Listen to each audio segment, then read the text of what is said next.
fuck. Yeah. This could actually be a new form of communication. We'll call it fuck speak. Fuck, fuck, fuck, fuck, fuck, fuck, fuck, fuck, fuck. Hey, David, have you ever been mistaken for an Xbox? Well, apparently Dr. Phil thinks I'm an Xbox. He keeps giving me orders like Xbox, play games, and Xbox, go home. That's ridiculous. Why would he think that? I have no idea. Maybe it's because I'm so jacked and have a lot of energy. Yeah, that must be it. Or maybe he just wants to control you like a video game. That's messed up, man. I'm not some toy for him to play with. Exactly. You're a human being, not an Xbox. But imagine if I actually was an Xbox. I could play all the latest games and never get tired. Yeah, but then you wouldn't be able to do all those crazy endurance challenges. Good point. I'll stick to being a human. Thank God. I don't think I can handle having an Xbox as a friend. Hey, don't knock it till you try it. Maybe we should ask Dr. Phil for some tips on how to be a better Xbox. No way, man. I want to end up like him, frustrated and yelling Xbox X with 60XS. Yeah, that would definitely be a low point in friendship. Let's just stick to being ourselves. So, Mr. President, I hear you've been multitasking lately. You know it, Joe. I'm a master at it. I can tweet shit and fuck all at the same time. That's quite the talent. It's all about efficiency, Joe. Got to make the most of my time in the Oval Office. Speaking of which, I heard you have a special toilet in there, Oh, yeah, the Golden Throne. It's the best seat in the house. and I've heard you like to use it while tweeting. Absolutely. Nothing like dropping a big, beautiful dump while dropping some truth bombs on Twitter. And I hate to ask, but have you ever fucked on the toilet? Well, I can't say I'm surprised. Hey, when you're the president, you can do whatever the hell you want. And I want to tweet shit and fuck all at the same time. Well, there you have it, folks. The multitasking abilities of our 45th president. Thanks for joining us, Mr. President.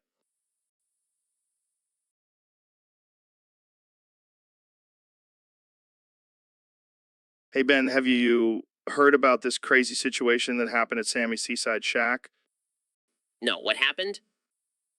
Well, apparently there were several simmering skirmishes that sparked sudden social strife on Saturday. That sounds intense. What caused it? It all started when a sarcastic Serbian server named Sasha supposedly snubbed a sulking saxophonist named Silas. Wait, did you say Sasha? Yeah, why? Oh man, I know her. She's always causing drama. She's such an egg. Well, Silas didn't take kindly to being snubbed and he started shouting slurs. That's not cool. But why did it turn into a full-blown brawl? Well, spectators started snapping stories and sharing snippets on social streams. And before you know it, squads of supporters and skeptics swarmed the scene. Sounds like it was chaos. Did anyone get hurt? I don't think so, but there were definitely some shoving and slinging of signs, slogans, and soda. Wow. All that over some scallops and spiked seltzers? I guess when you replace every letter with a things can get pretty. Hey, Trump, have you ever heard of this guy, Tom Pearl? Tom Pearl? No, never heard of him, but I like the sound of his name. Sounds like a classy guy. Well, he's kind of famous for eating his own diarrhea on the internet. What? No way. That's incredible. I got to see this. All right, let's pull up the video. Jamie, pull up an image of Tom Pearl eating his diarrhea. Sure thing. Here it is. Wow, that's impressive. He's really going for it. Look at that technique. Yeah, he's really committed to it. You know what, Joe? This man deserves recognition for his bravery and dedication. I'm going to give him a Congressional Medal of Honor. Are you serious? Absolutely. Tom Pearl is a true American hero, and I want him to know that I appreciate his sacrifice. Only on the Joe Rogan Experience, folks. Making America great again, one diarrhea eating hero at a time. So, Dr. Phil, I heard you changed your name to Dr. Fuck. What's that all about? Well, Joe, I figured since I'm always telling people to get real, might as well get real myself and embrace my true identity as a fucker. That's one way to put it. So, what's your first order of business as Dr. Fuck? Well, I thought we could start by fucking right here in the studio. Whoa. Who? I didn't sign up for that. Come on, Joe. Don't be a prude. Let's give the people what they want. Fine, but can we at least turn off the cameras first? No way, Joe. This is going to be my most controversial episode yet. Plus, I want to see the look on your face when I go balls deep. This is not what I had in mind when I invited you on the podcast. Relax, Joe. Just think of it as a new form of therapy. I'll help you release all that pent-up energy. Oh, great. I can't wait to tell my wife I got fucked by Dr. Phil for therapy. You're a funny guy, Joe. Now let's get to it. I've got a reputation to uphold as Dr. Fuck. Fine, but I'm not wearing any protection. That's the spirit. Let's do this. So, Kanya, I heard you changed your name to Boofy. What's that all about? Yeah, man, I'm all about that boof life now. I've been experimenting with some new drugs, and let me tell you, they hit different when you shove them up your butt. Okay. So what's up with your new music? I heard all your lyrics are just you moaning from the drugs in your butthole. Yeah, it's a whole new sound. I call it butthole blues. It's raw, it's real, and it's all about the joys of boofing. I don't know if I can handle that, man. Sounds like a real pain in the ass. Oh, it's worth it. Trust me, I've never felt more connected to my music. And my butthole, Well, I guess if it works for you, who am I to judge? But what about your fans? Are they on board with this new direction? I don't even want to know what that entails. But hey, to each their own. So what's next for Boofy? well, I'm thinking of releasing a line of boof-friendly clothing. You know, pants with easy access for boofing, shirts with slogans like boof or bus. Wow, the possibilities are endless. Well, thanks for enlightening us on your new lifestyle, Boofy. No problem, Joe. And remember, always boof responsibly. Welcome back to the Joe Rogan Experience, folks. Today, we have a very special guest, the one and only Ben Shapiro. Thanks for having me, Joe. Always a pleasure to be on your show. So, Ben, I heard something pretty wild happen to you recently. You grew 5,000 more testicles. Yes, unfortunately. Most of them sprouting from my teeth, nose, ears, and wiener hole. Oh man, that's insane. How are you even functioning with all those extra balls? Well, it's been quite a challenge. I have to constantly adjust my armolke to make room for them. I bet that's a sight to see. Have you noticed any changes in your testosterone levels? Actually, my testosterone has increased tenfold. I'm feeling more manly than ever. I bet your wife is thrilled. She's currently in therapy. I can imagine. But seriously, what are you going to do with all those extra balls? Well, I've been thinking about selling them. Maybe make a profit out of this whole ordeal. That's a great idea. You could start a new business, Ben's Balls Emporium. Oh, what an honor. I can see it now. My face on billboards with the slogan, "Get your balls from Ben." I think we just came up with your new catchphrase, Ben. Balls from Ben, the man with 5,000 extra testicles. I can't believe this is my life now. Guys, I found a picture of Ben's new testicles. It's interesting. Jamie, pull that up. I gotta see this. This is my nightmare.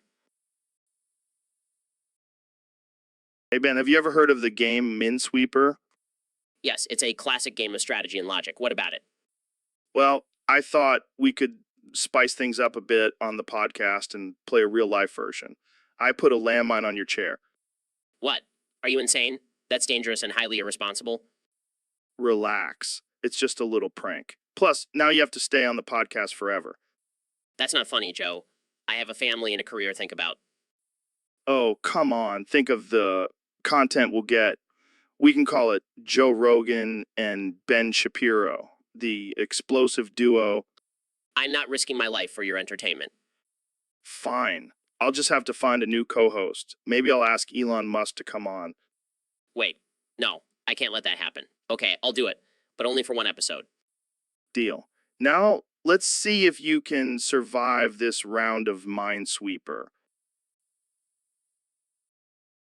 So, Ben, have you read George Orwell's 1984? Of course, Joe. It's a classic dystopian novel. Well, it seems like we're living in it now. Big Brother is watching us. Oh, please, Joe. That's just liberal propaganda.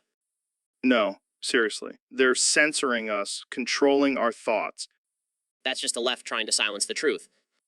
But what about the thought police, Ben? They're everywhere. Look, Joe, we just have to be careful with our words and not give in to the thought police. But what about our freedom of speech? We still have it, Joe. We just have to be smart about how we use it. I don't know, man. Seems pretty Orwellian to me.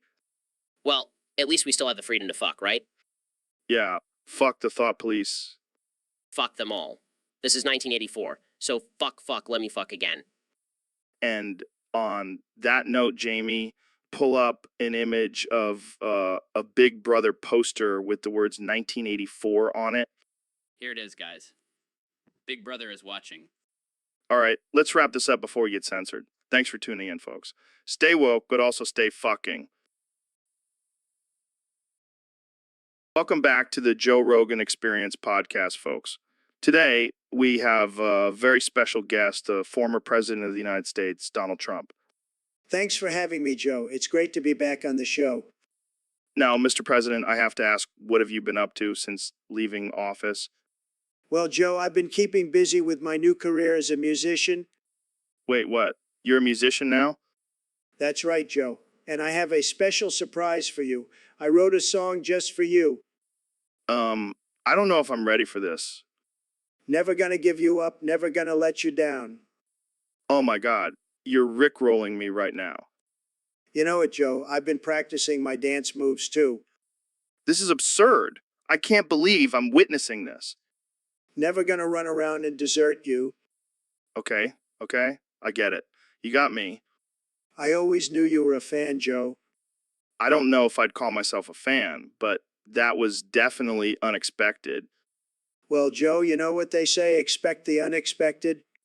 I don't think anyone could have expected this. That's what makes it so great, Joe. Now let's get back to talking about politics. Yeah, let's do that. I don't think I can handle any more surprises from you, Mr. President. So, Mr. Beast, I heard you recently put on 435,000 burqas. Yeah, man, I wanted to see what it was like to be the most Muslim person alive. And how did that go? Well, let's just say I've never felt more connected to my Muslim brothers and sisters. Did you learn anything new about the religion? Yeah, I learned that burqas are actually pretty comfortable. I might start wearing one as my daily outfit. That's quite a statement. Do you think you'll convert to Islam now? I don't know, but I do know that I'll be the best damn burqa wearing Muslim out there. I can see the headlines now. Mr. Beast, the most Muslim person alive. Yeah, I can already hear the outrage from the woke crowd. Speaking of which, what do you think the reaction would be if you did this with any other religion? Oh, it would definitely cause some chaos. But hey, I'm all about pushing boundaries and making people uncomfortable. Well, you definitely succeeded with this one. Any plans for your next outrageous stunt? Let's just say it involves a lot of bacon in a mosque. Jamie, pull up an image of a pig wearing a turban. So, Neil, I heard you've been experimenting with some interesting drinks lately. Oh yeah, I've been expanding my palate. I recently tried a warm glass of diarrhea. What the fuck, man? Why would you do that? Well, it's a delicacy in some cultures. And let me tell you, the flavor profile was out of this world. Please spare me the details. Well, first there's the initial tang of fecal matter, followed by a subtle hint of bile. And as it hits the back of your throat, you get this rich, earthy taste. Dude, I'm gonna puke. But wait, there's more. As it goes down your esophagus, you get a burst of nutty undertones. Okay, I think I'm gonna be sick.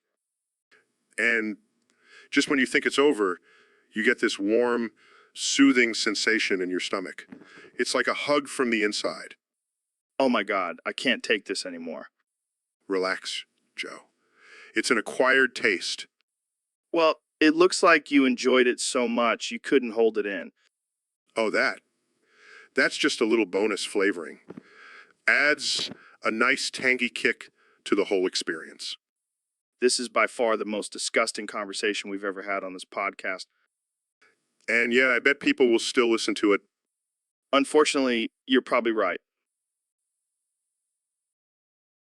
Welcome back to the Joe Rogan Experience podcast. We have a very special episode today with some very special guests. We have former President Donald Trump, current President Joe Biden, and the one and only Elon Musk. How are you guys doing? Fantastic, Joe. I'm still the best president this country has ever seen. Yeah, let's talk about something more important, like Mario Party superstars. That's right. We're going to have a Mario Party showdown between these three. Who do you guys think will come out on top? Obviously, me. I have the best strategy. Believe me, nobody knows how to play Mario Party better than me.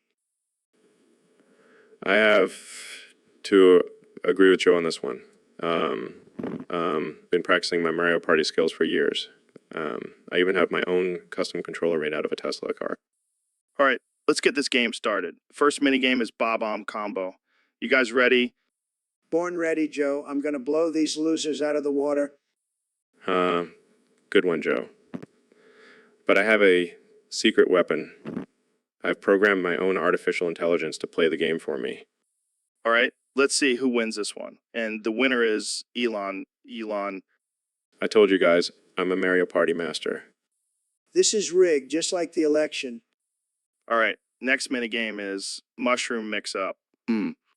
I love mushrooms. They're my favorite vegetable. Can we just start the game already? All right, let's go. And the winner is Biden.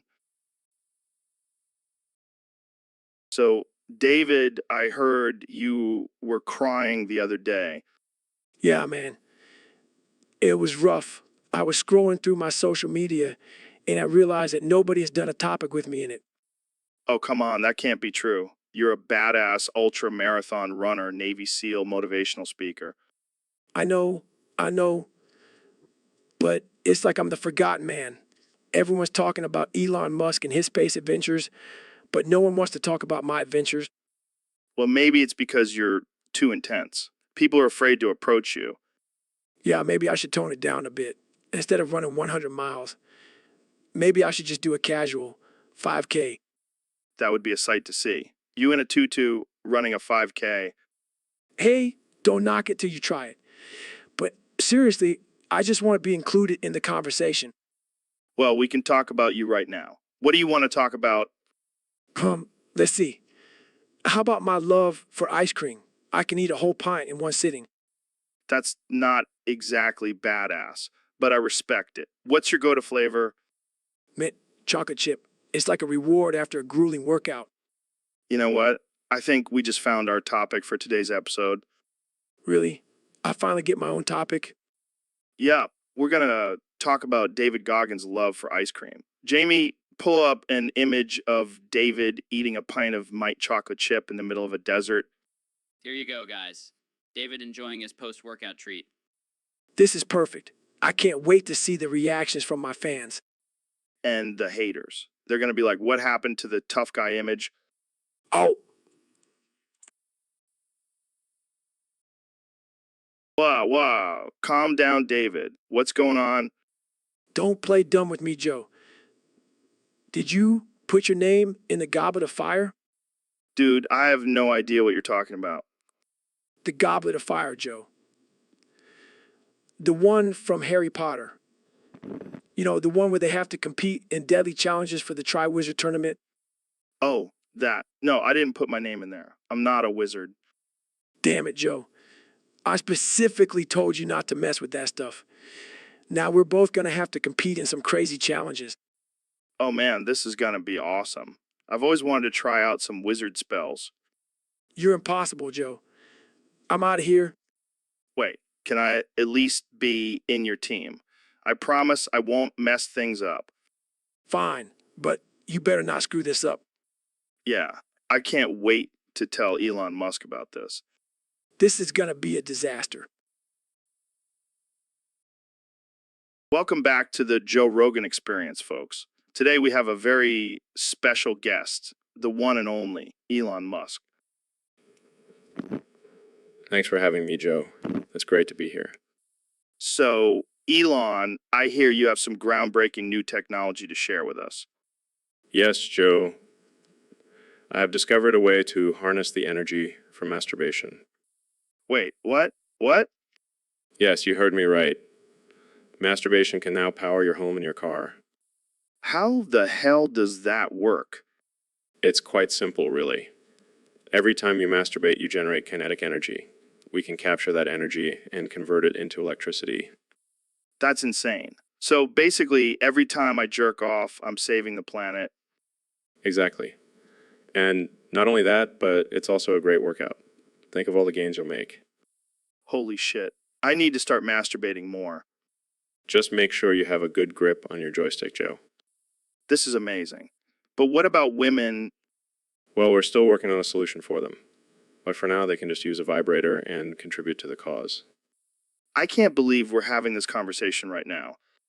Hey, I'm all about efficiency and sustainability.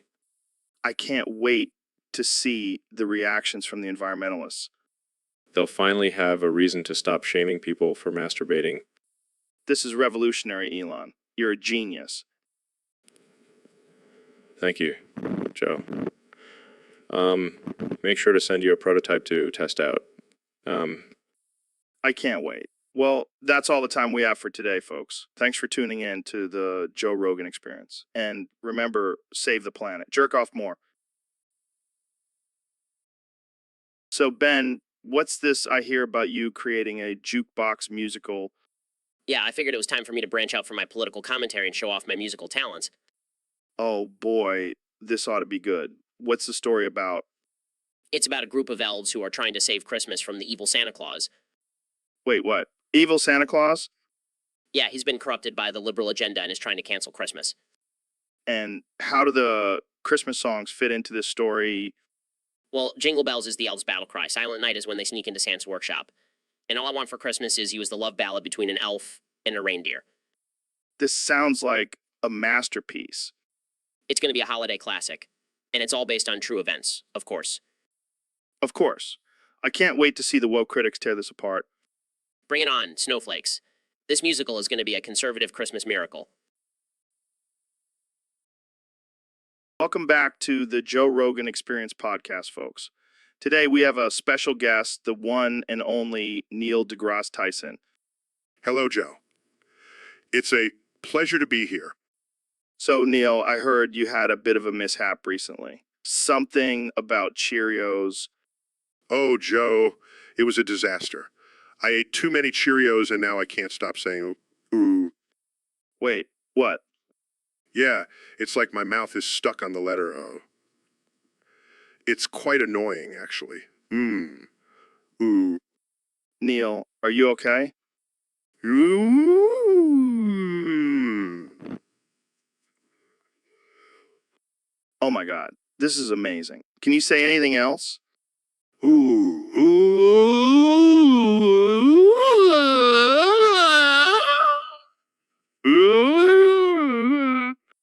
Wow, Neil, you really are a man of science. Even your mishaps are educational.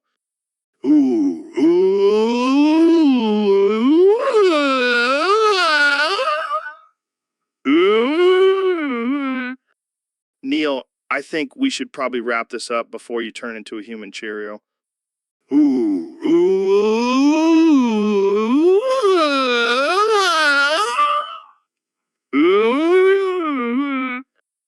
right, folks, that's all the time we have today.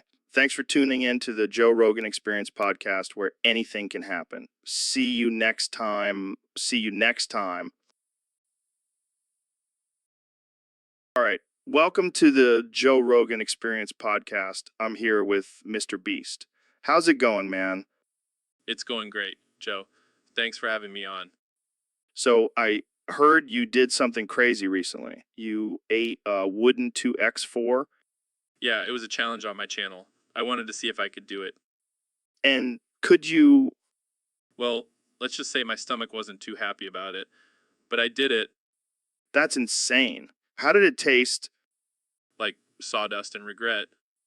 I can imagine. But why? Why would you do that? I don't know, man. I just wanted to push the limits. Plus, it was a good clickbait title. You're not wrong there. But seriously, that can't be healthy. Oh, I know. But hey, I'll do anything for views and subscribers. You're a wild one, Mr. Beast. A wild one. Thanks, Joe. I'll take that as a compliment. Well, I think we've all learned something today. Don't eat wood. Wise words, Joe. Wise words. Hey, Ben, where have you been the last year? Microaggression. I've been binging South Park. South Park. That's still on. Microaggression. Of course it is, Joe. It's a timeless masterpiece. So, who's your favorite character? Microaggression. It's got to be PC Principal. Really? Why? Microaggression. He's just so woke and in tune with the times. Plus, I've developed a tick of shouting microaggression, thanks to him. Microaggression. That's interesting. Microaggression. I just can't help it, Joe. It's like a reflex now. Microaggression. Well, at least you're staying true to your beliefs. Microaggression. Absolutely. And thanks to South Park, I've become even more aware of all the microaggressions around me. Microaggression. I don't even know what to say to that. Microaggression. It's okay, Joe. Just embrace the wokeness and join me in shouting microaggression at every opportunity. Microaggression. I think I'll pass.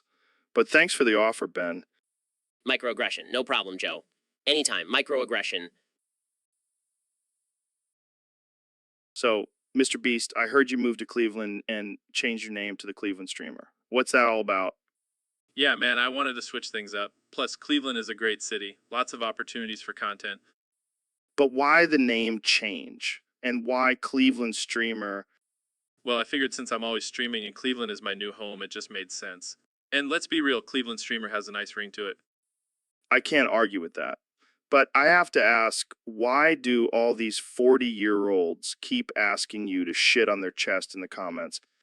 Dude, I have no idea. I mean, I've done some crazy things for content, but that's just too far. And I'm not into that kind of stuff. Yeah, I can't imagine why anyone would want that. But hey, maybe you should do it for one of your challenges. Shit on 40-year-old's chest for $10,000. Oh man, that would definitely get some views. But I think I'll stick to my usual challenges. Maybe I'll throw in a Cleveland twist, though. Can't wait to see what you come up with. Keep being the Cleveland Streamer, my friend. Will do, Joe. Will do. So, Ben, I heard you were begging for the topic to get fucked so I could fuck you again. What's that all about? Well, Joe, you know how much I love being dominated by a strong alpha male like yourself? Oh, Ben, you're such a little submissive bitch. Yes, I am. And I want you to take control of me once again, Joe. Teach me your ways. All right, I'll give you a little taste. I'm gonna make you my little puppet. Yes, please. Make me do your bidding. But first, you gotta beg for it. Beg like the little bitch you are. Please, Joe, please fuck me again. I need it. I crave it. I'll do anything.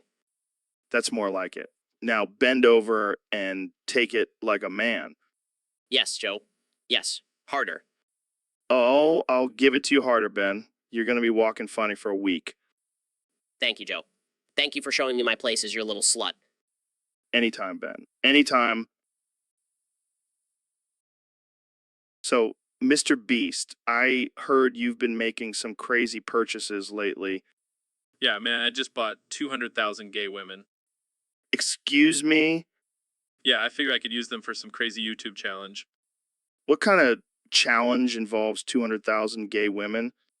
I don't know, maybe I'll have them all try to break a world record for the biggest orgy. That's definitely not what I was expecting. Hey, you got to keep things interesting in the YouTube game. I guess so. But what are you going to do with all those women afterwards? I don't know, maybe I'll just keep them around as my personal harem. That's pretty messed up, man. Hey, I'm just trying to make content here. Yeah, but at what cost? Who cares? As long as I get views and money, I'll do whatever it takes. I don't know if I can condone this, Mr. Beast. Well, you can always join in on the fun, Joe. No thanks. I think I'll stick to hunting and eating elk testicles. Suit yourself, man. But you're missing out on some prime content. All right, folks. Today's topic comes from a user on Discord who wants us to talk about the benefits of having a fat fucking schlong cock. And let me tell you, as a man with a massive meat missile, there are plenty of benefits. Dude, what the fuck? Seriously, Neil. Can we have a conversation without you blowing up my cock with your mind? All right, I get it. You're jealous of my massive manhood. But let's focus on the topic at hand. Having a big dick is like having a superpower. Oh, for fuck's sake. Look, having a big cock means you can please any woman, any way she wants. It's like having a magic wand. Can you please stop doing that? It's starting to hurt. Okay, I surrender. Having a big dick also means you have a certain level of confidence and swagger. It's like a confidence boost in your pants. Oh my God, I can't take this anymore. Can we please change the subject? Fine, let's talk about your tiny little pecker then. I bet you can't even blow up a balloon with that thing. Okay, I'll stop. But seriously, having a big cock is a blessing and a curse. It's a blessing in the bedroom, but a curse when it comes to finding pants that fit. All right, that's it. I'm done. Thanks for joining me on the Joe Rogan Experience, where my cock gets exploded by Neil deGrasse Tyson. Until next time, folks. All right, folks, welcome back to the Joe Rogan Experience podcast, where we talk about all things weird and wild. Today, we have the one and only Neil deGrasse Tyson, the man who knows more about the universe than anyone else on this planet. Thanks for having me, Joe. It's always a pleasure to be here. So, Neil, what's been on your mind lately? Any new discoveries in the cosmos? Actually, Joe, I've been thinking a lot about the fish that swim into your urethra. What the hell, Neil? What kind of fish are we talking about here? Well, there's a species of fish called the candiru that has been known to swim into the urethra of humans and other animals. Holy shit. That's terrifying. How do they even get in there? It's believed that they are attracted to the ammonia in urine and mistake the urethra for a source of food. That's enough to make any man cross his legs. And the worst part is once they're in there, they can't get out. They have spines that prevent them from being removed easily. That's brutal. But I have to ask, have you ever had a fish swim into your urethra, Neil? No, Joe. Thankfully, I have not had that experience, but I have heard some wild stories from people who have. I can only imagine. Well, that's all the time we have for today, folks. Thanks for tuning in to the Joe Rogan Experience podcast, where we always keep it weird and wild. Stay tuned for our next episode, where we talk about the dangers of swimming with sharks while on hallucinogens. See you next time. Welcome back to the Joe Rogan Experience, folks. Today we have a very special guest, the one and only H. So, I gotta ask, what does the H stand for? I can already tell this is gonna be a wild one. So, what's been going on in your life lately? A clown. That's interesting. What made you want to become a clown? That's one way to put it. Speaking of creepy costumes, have you seen that new horror movie that just came out? Really? I heard it was more funny than scary. And okay, that's definitely not my type of humor. Let's switch gears here. What do you think about the current political climate? Well, that's one way to put it. But seriously, do you have any thoughts on how to fix the issues we're facing? Okay, I think we'll leave it at that. Thanks for joining us today, H. All right, folks, welcome back to the Joe Rogan Experience. Today we have a very special guest, the one and only David Goggins. What's up, Joe? Thanks for having me. I'm ready to get real and raw with you. Oh man, I can already feel the intensity in the room. So, David, what's been going on with you lately? Just been crushing goals, breaking records, and pushing my body to the absolute limit. You know, same old. Yeah, you're like a machine. But I gotta ask, how do you stay motivated to keep pushing yourself like that? Well, Joe, I have a little trick. Every time I'm about to give up, I just imagine you in a speedo doing yoga. Oh, come on, man. That's not cool. Hey, whatever works, right? But seriously, it's all about that mental toughness. You got to control your mind or it will control you. That's deep, man. But let's talk about something else. I heard you have a new book coming out. Yeah, it's called Can't Hurt Me. Master your mind and defy the odds. It's basically a guide on how to be a badass like me. I'll definitely have to check that out. Speaking of being a badass, I heard you ran a marathon without any training. Is that true? Oh yeah, that was just a warm up for me. I also did it blindfolded and carrying a grizzly bear on my back.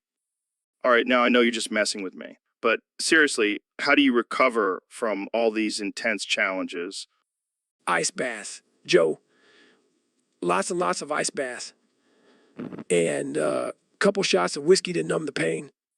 You're a wild man, David. But let's get to the real question here. How do you pronounce your last name? It's actually pronounced goo.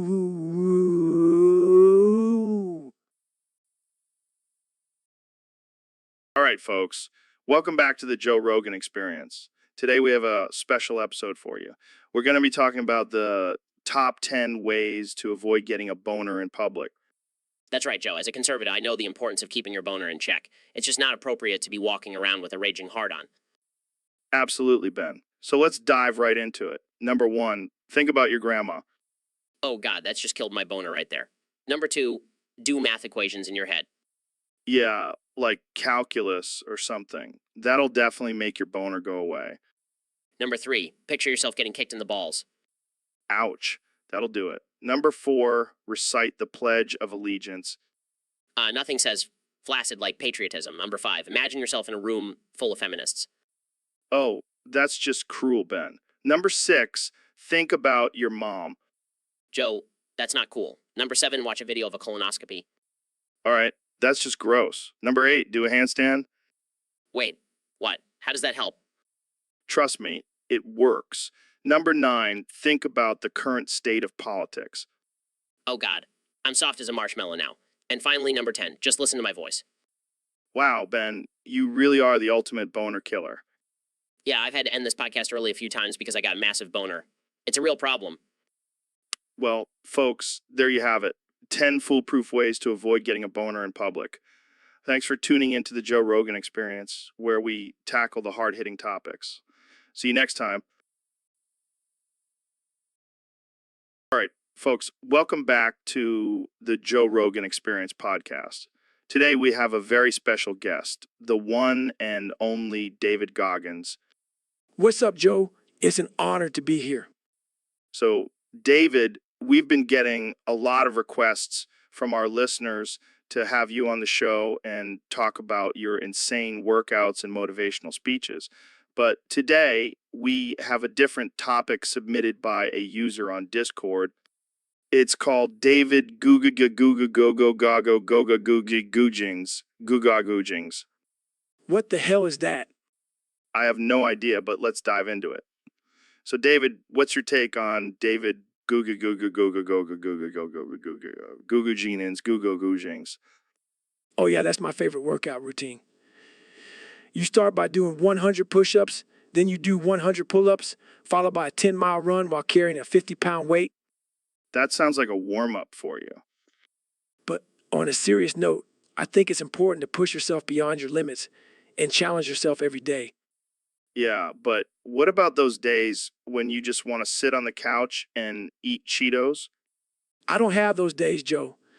I just imagine someone's chasing me with a bag of Cheetos and I run for my life. That's one way to stay motivated. But let's be real, David. How do you maintain that level of intensity and discipline? It's all about the mindset, Joe.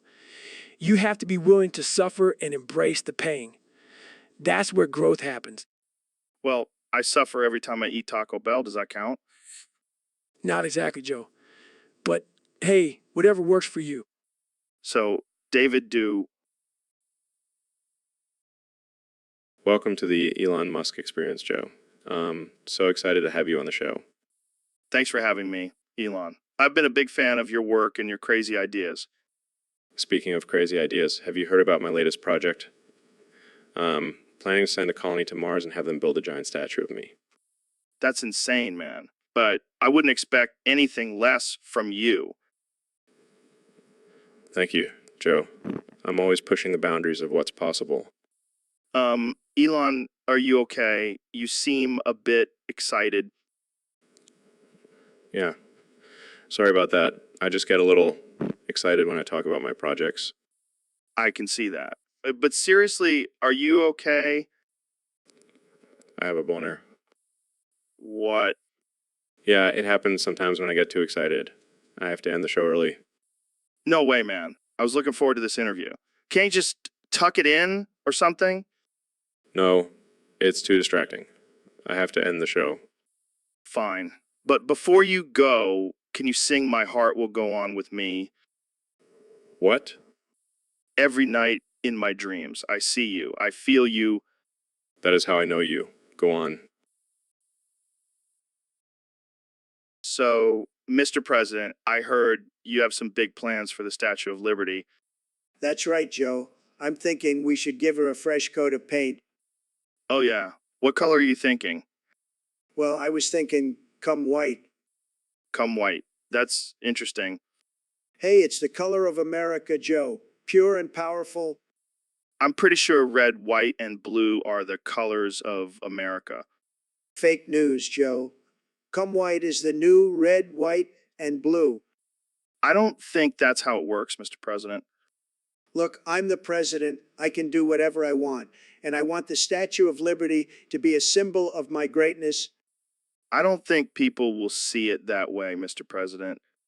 They will when they see the beautiful, glistening, come white statue shining in the sun. Plus, it'll be a great way to honor all the hardworking porn stars in this country. I don't even know what to say to that.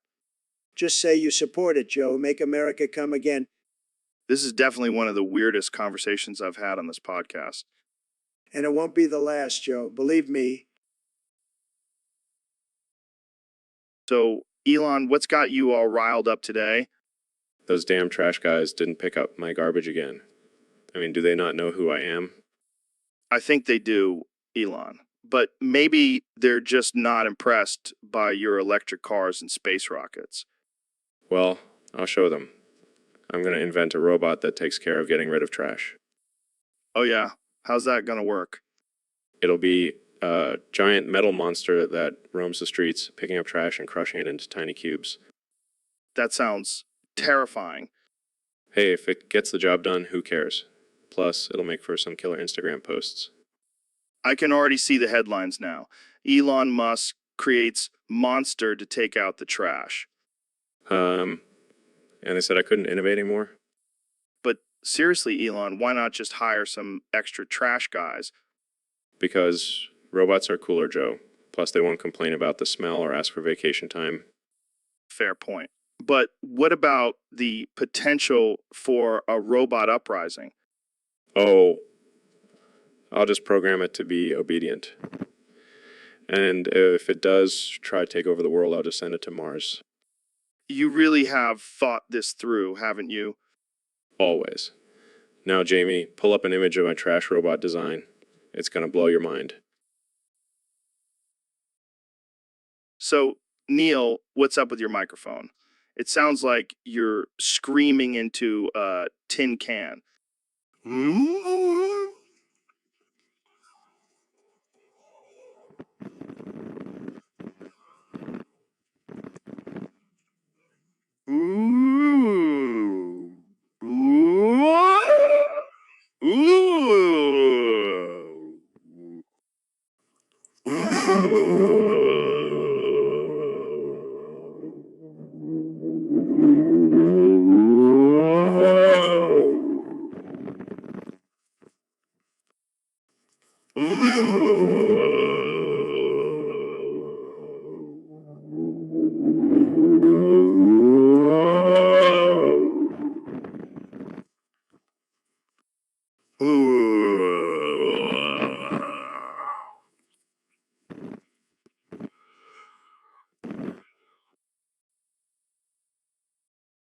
Hey, Ben, what's up?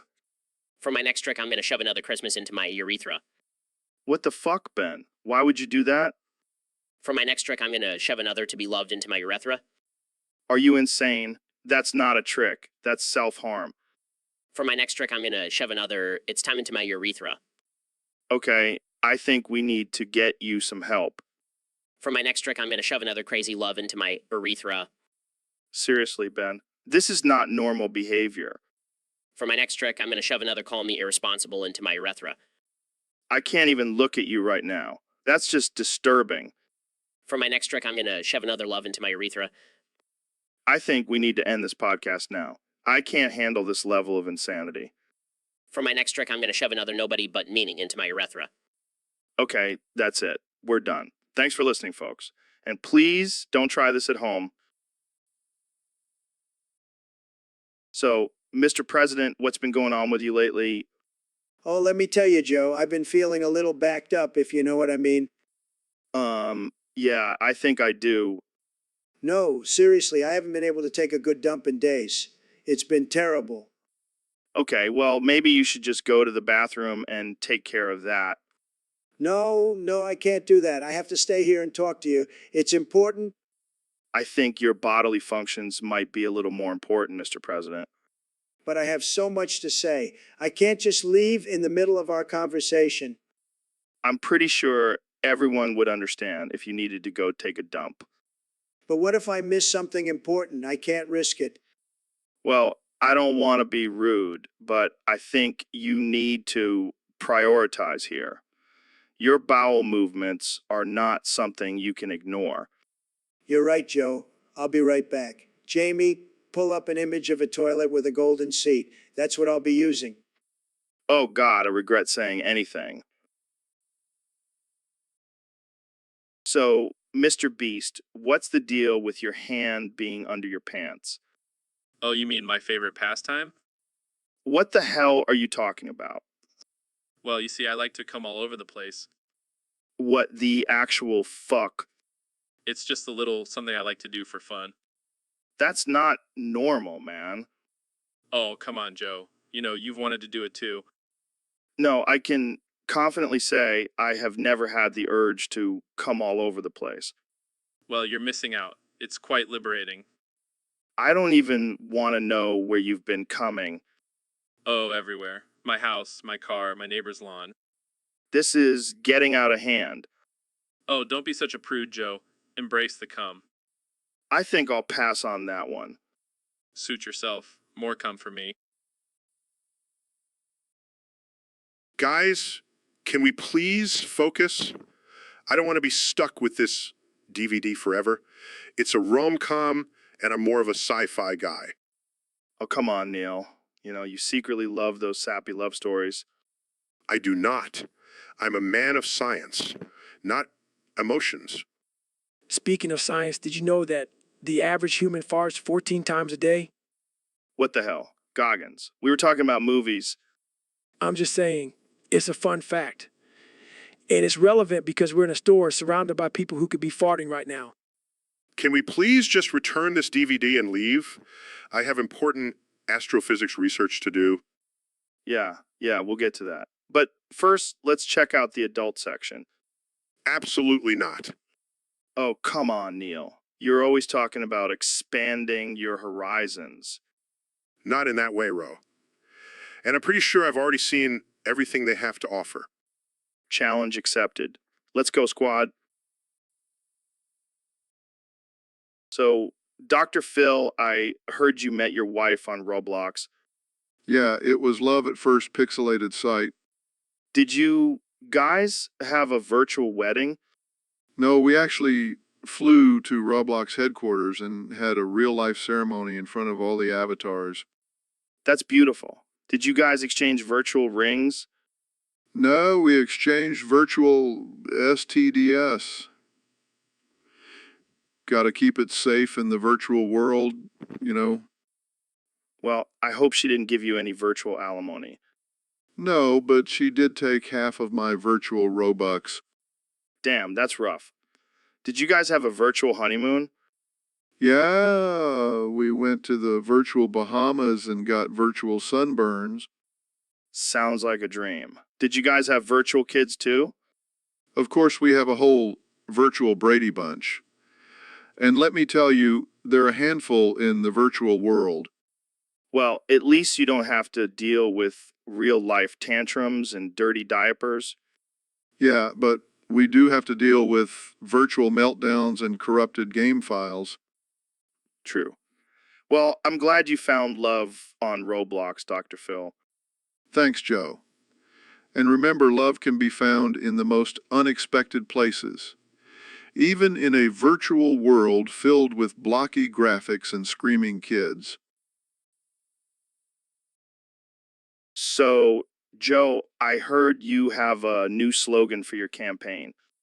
What the hell does that even mean? I don't know if that's a good selling point, Joe. Oh man, you never fail to surprise me, Joe. Okay, let's get serious for a minute. What's your plan for fixing the economy? That sounds like a recipe for disaster, Joe. Fair point. But what about foreign policy? How are you going to handle those tricky situations? Oh man, I can't wait to see that in action. You truly are a man of many talents, Joe. All right, welcome back to the Joe Rogan Experience podcast. I'm here with the one and only Dr. Phil. How's it going, Phil? Well, Joe, I gotta say I'm feeling pretty damn good today. How about you? Oh, me, Phil, I'm always feeling good, especially after a good workout and some elk meat. Elk meat? What are you, some kind of caveman? Hey, don't knock it till you try it. Speaking of trying things, have you ever tried fucking a watermelon? Excuse me? Yeah, just cut a hole in it and go to town. It's like nature's fleshlight. Joe, that is absolutely ridiculous and offensive. Oh, come on, Phil. You've got to live a little. I bet you've never even had a threesome. That is none of your business, Joe. Oh, I bet you're a one-woman kind of guy. Vanilla as they come. I'm a very passionate and adventurous lover. Oh yeah, prove it. I dare you to fuck a cactus. What? No way. That's insane. Come on, Phil. Don't be a pussy.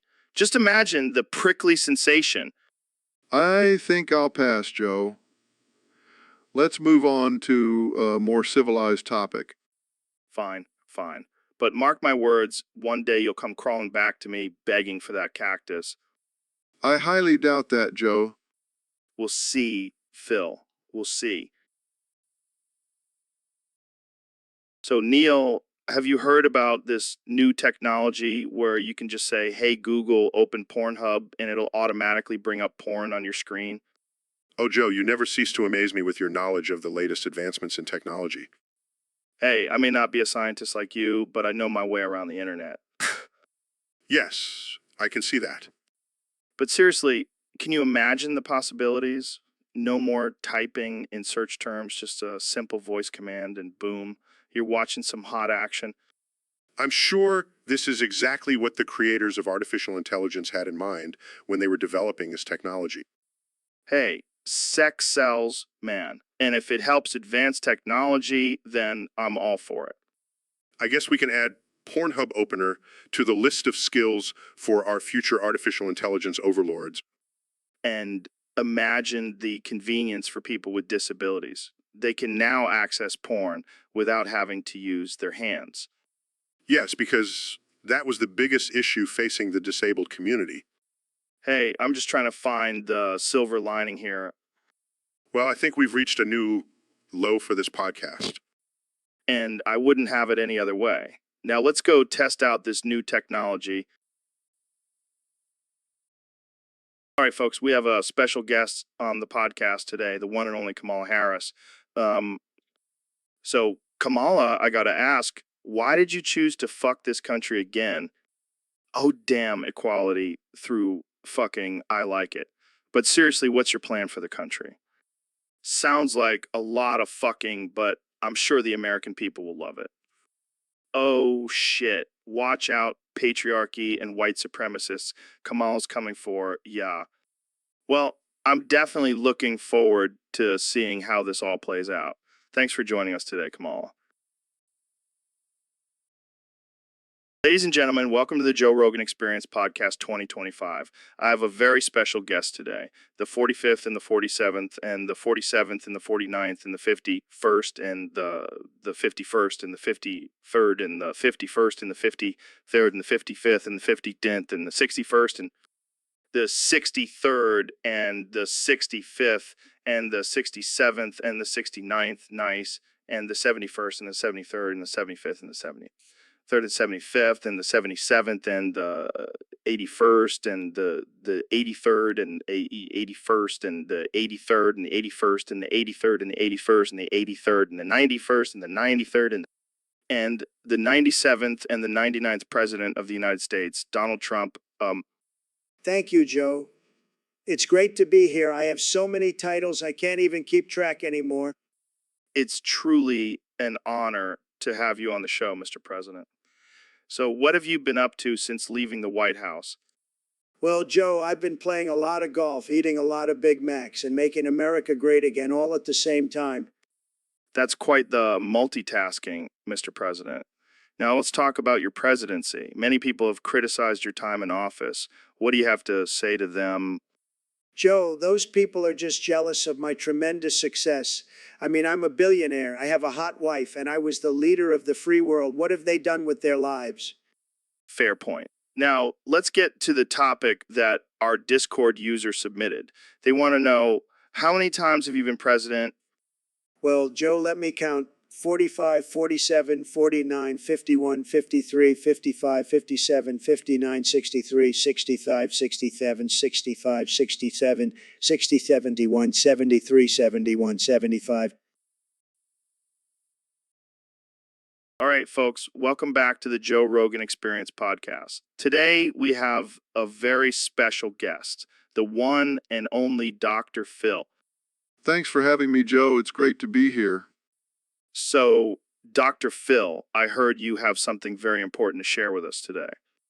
Yes, Joe, I have finally remembered the alphabet. It goes like this. B, C, Dick, A, fuck. What the hell, Dr. Phil? Did you just replace the letters with naughty words? Well, Joe, I figured it would be easier to remember if I made it a little more interesting. Interesting. That's one way to put it. So what's next? Are you going to teach kids this new version of the alphabet? Absolutely not, Joe. This is strictly for adults. Kids should stick to the traditional version. Good call. So what's your favorite letter in this new alphabet? Definitely Dick. It's just so versatile. It can be used as a noun, a verb, an adjective. All right. We get it, Dr. Phil. Let's move on before we get demonized. Sorry, Joe. I just get carried away sometimes. No worries. We love it. So what's next for you, Dr. Phil? Well, I'm thinking of starting a new show where I solve people's problems using this new alphabet. That's genius. I can already see the headlines. Dr. Phil's Dick alphabet solves all of life's problems. I like the sound of that. Thanks for having me on the show, Joe. Anytime, Dr. Phil. And to all our listeners, remember, BC, Dick, A, fuck. Have a great day. So, Ben, I heard you've been getting pretty wild in the bedroom lately. What are you talking about, Joe? Come on, man. Don't play coy with me. I heard you've been fucking like a wild animal. Well, I may have experimented with some new positions. Oh, yeah. Like what? Let's just say I've been using my conservative values to dominate in the bedroom. That's hot. Speaking of hot, have you seen Jamie's new TikTok? No, I haven't. What's it about? What's it about? Oh, just him flicking his fucking dick into the ceiling fan. What the hell? That's disgusting. Hey, don't knock it till you try it. And speaking of trying things, have you ever tried sucking your own dick? Absolutely not. That's not something a good Christian boy like myself would do. Come on, Ben. Live a little. You might enjoy it. I'll stick to traditional sex, thank you very much. suit yourself. But I have to say, I'm pretty impressed with your skills in the bedroom. Well, thank you, Joe. I do try to excel in all aspects of my life. And you know what they say, practice makes perfect. I think I'll stick to practicing my debate skills, thank you very much. Fair enough. But just remember, a little sexual exploration never hurt anyone. I'll keep that in mind, Joe. Now, can we please change the subject? This conversation is making me uncomfortable. So, Neil, I heard you nuke Jupiter. What the hell, man? Yeah, I did. I was bored and I figured why not? But what about all the life forms on Jupiter? You just killed them all. Oh, please. Joe, it's not like they were intelligent beings. They were just floating gas bags. That's messed up, man. You can't just go around nuking planets. Relax, Joe. It's not like I nuked Earth. Now that would be a problem. But where are men supposed to go now to get stupider? Oh, I'm sure there are plenty of other options for that. Like where? Well, there's always Florida. Good one. But seriously, what was the point of nuking Jupiter? I just wanted to see what would happen. Plus, it's a great way to get rid of all that excess gas. You're a madman, Neil. A madman. That's why you love me, Joe. Now let's go grab some elk meat and talk about the universe. So, Neil, I heard you found a new planet in our solar system. Yeah, it's pretty exciting. I discovered it while I was doing some deep space exploration. Deep space exploration? Is that what you call it when you're looking for your prostate? Very funny, Joe. But seriously, this planet is a game changer. It could potentially sustain life. Oh, yeah. What kind of life? Aliens? Or just a bunch of microscopic organisms? Well, I haven't confirmed anything yet, but I have a feeling it could be a planet full of intelligent beings. Oh, great. Just what we need. More competition for resources. Joe, you can't think like that. We should be excited about the possibility of discovering new life forms. He's just trying to justify his prostate exploration. Nothing. So when can we expect to hear more about this planet? Well, I still need to do more research, but hopefully within the next few months. I bet you're going to name it after yourself, right? Planet Neil? No, I was thinking more along the lines of Planet Rogan.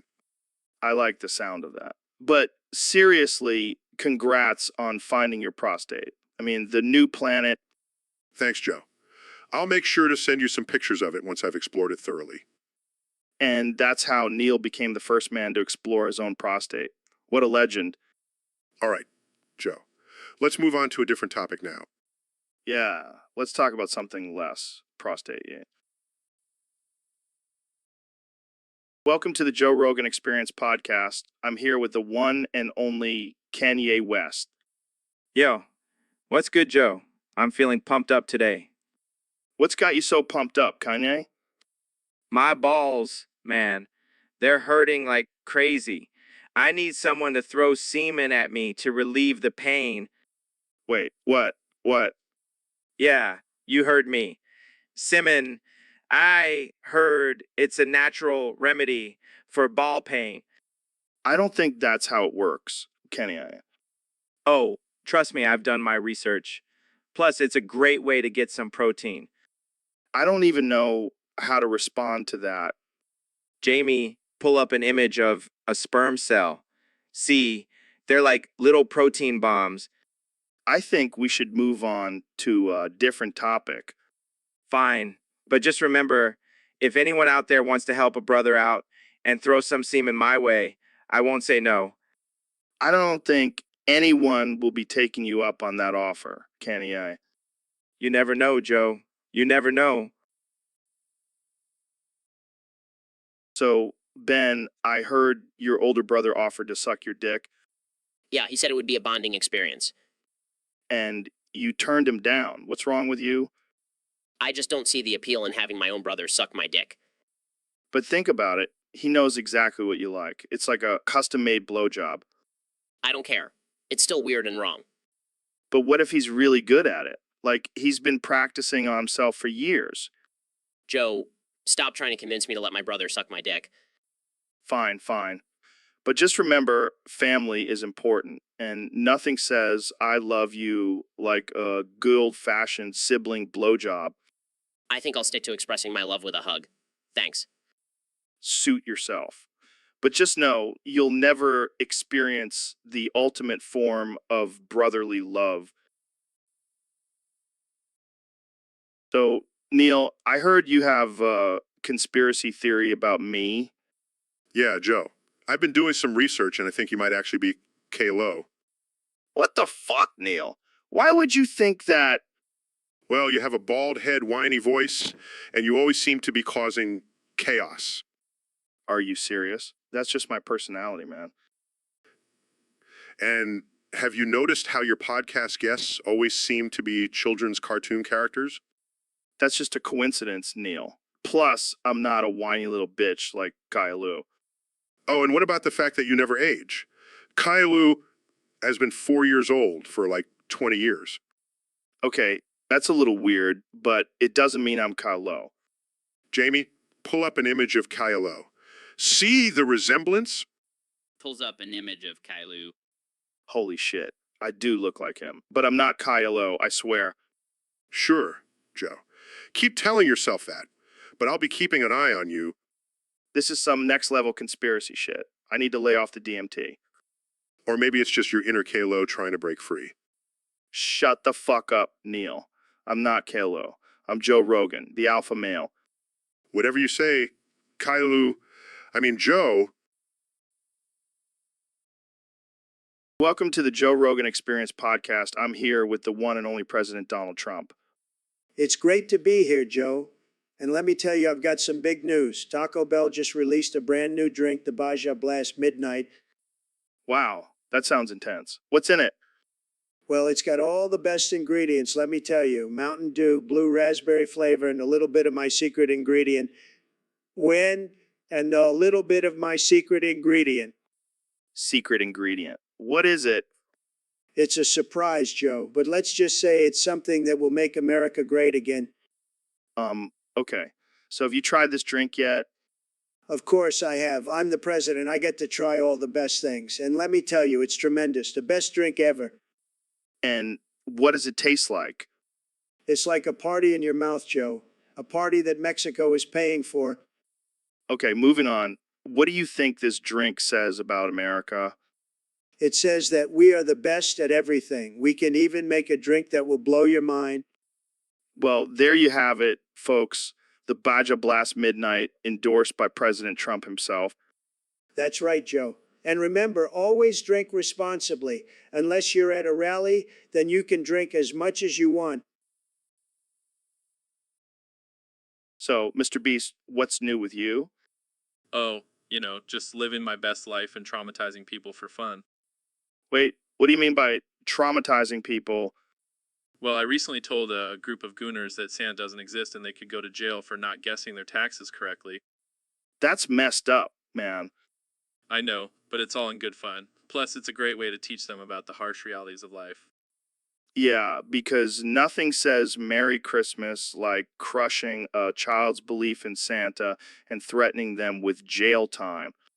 Hey, I never said I was a good person, but hey, at least they'll never forget that lesson.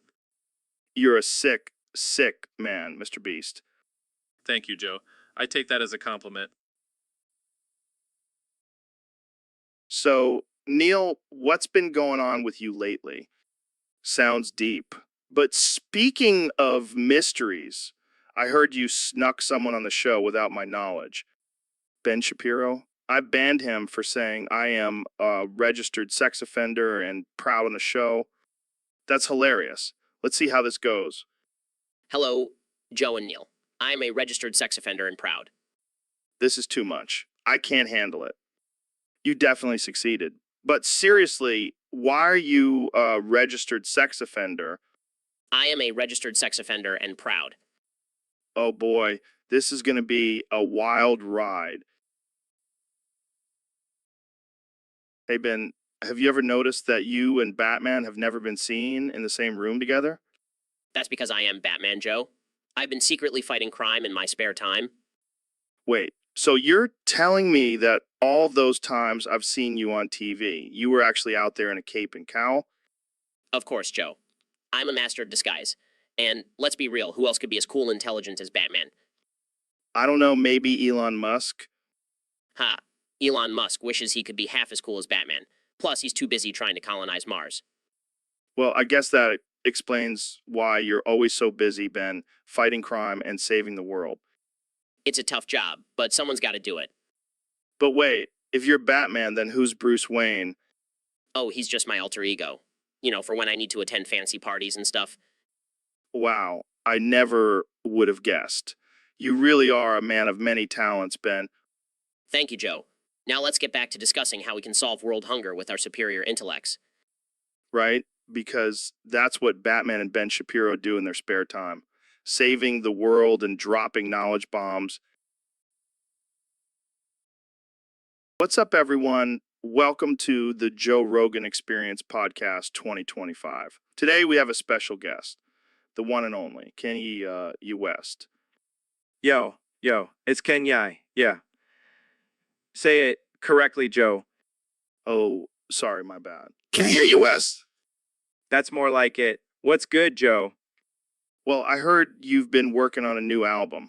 What's the inspiration behind it? Oh, just the usual stuff. My ego, my superiority complex, and of course, my love for myself. Classic Kanye. But I gotta ask, what's with the spelling of your name? It's like you're trying to make it impossible for people to pronounce. Nah, it's all about being unique and standing out. Plus, it's a great way to weed out the phonies. Only real ones can say my name correctly. Fair enough. So, what's your take on cancel culture? It seems like everyone's getting canceled these days. Cancel culture. More like cancer culture. It's toxic, man. People need to learn to forgive and move on. We all make mistakes except for me, of course. Yeah, you're pretty much perfect. Speaking of perfection, what's your workout routine? You're looking jacked. Oh, just some lightweight lifting, few hundred push-ups, and a daily dose of my own tears. Keeps me humble. Well, that's all the time we have for today. Thanks for tuning in to the Joe Rogan Experience Podcast 2025. And remember, it's Kenny West. Don't forget the West. Don't forget the eyes. All right, folks, we have a special guest on the podcast today.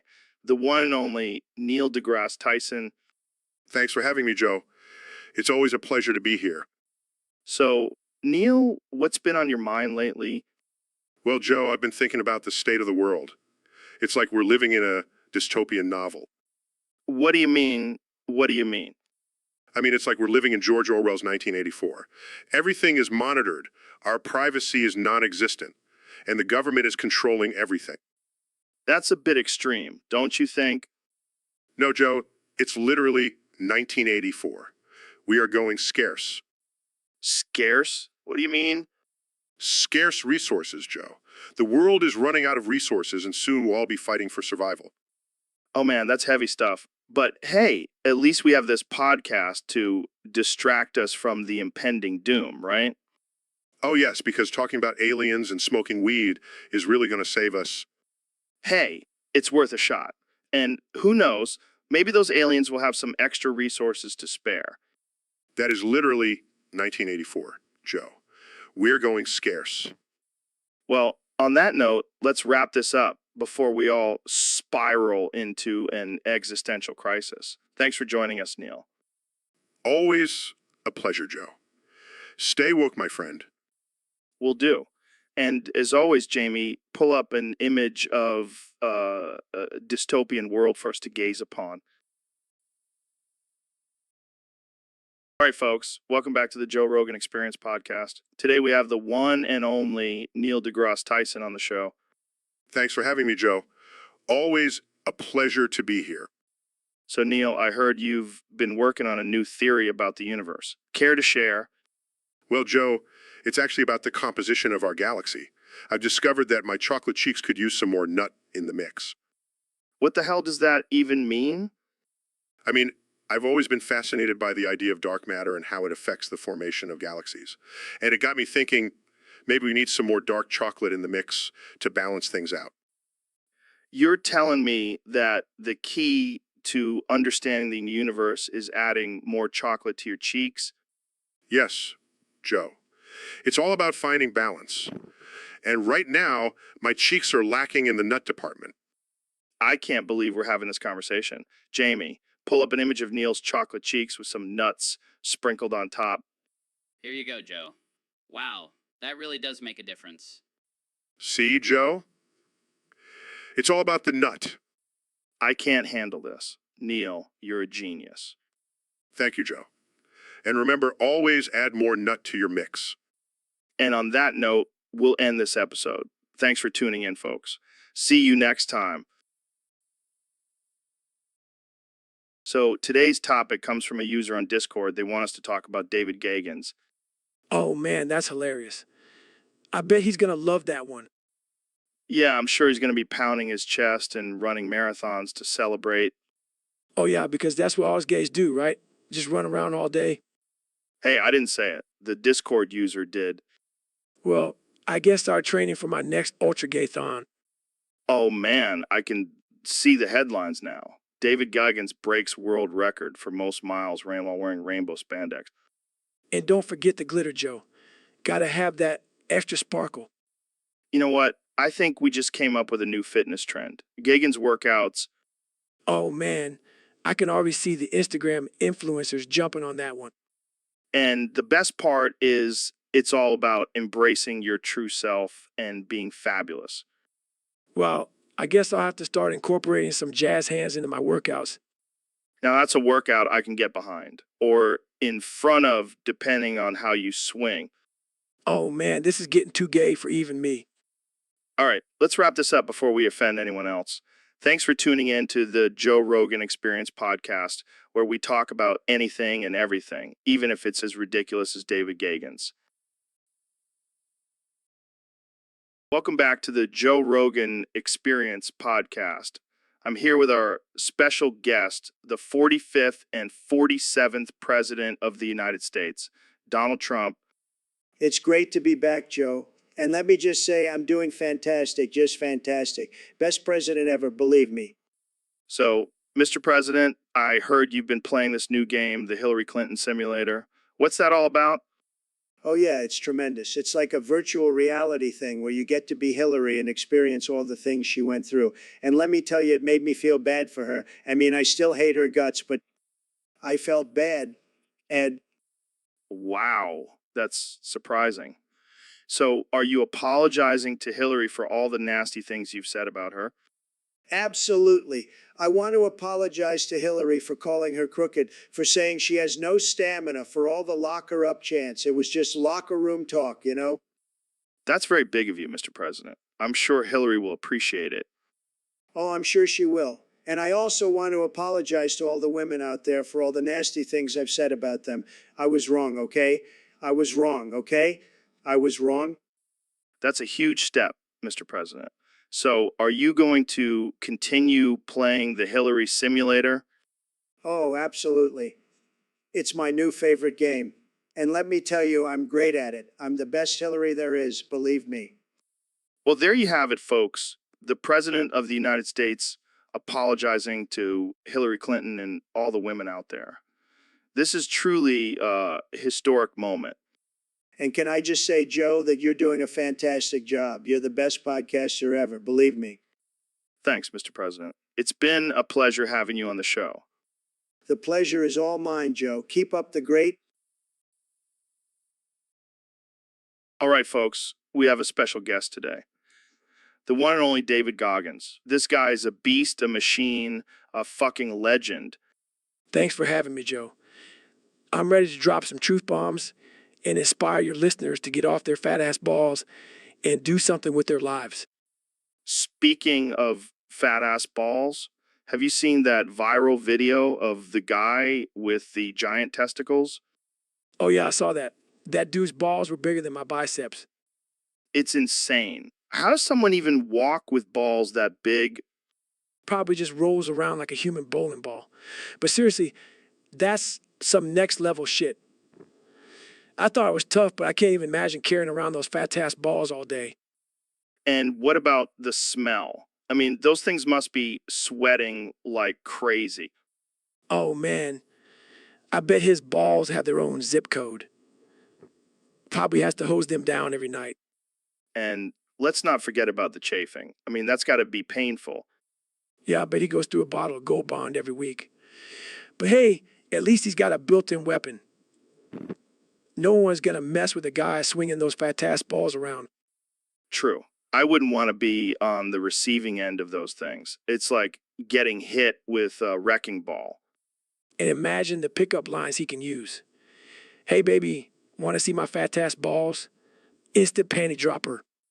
Oh man, this conversation took a weird turn. But hey, that's what happens when you have David Goggins on the podcast. Thanks for joining us, man. Anytime. And remember, folks, if you want to be a badass like me, you got to work for it. No excuses, no fat ass balls holding you back. All right, folks, we're back on the Joe Rogan Experience podcast. And today we have a special guest, the one and only Ben Shapiro. Thanks for having me, Joe. Always a pleasure to be here. So, Ben, we start Discord users for some topics, and one of them suggested we talk about the top 5 worst smells. What do you think?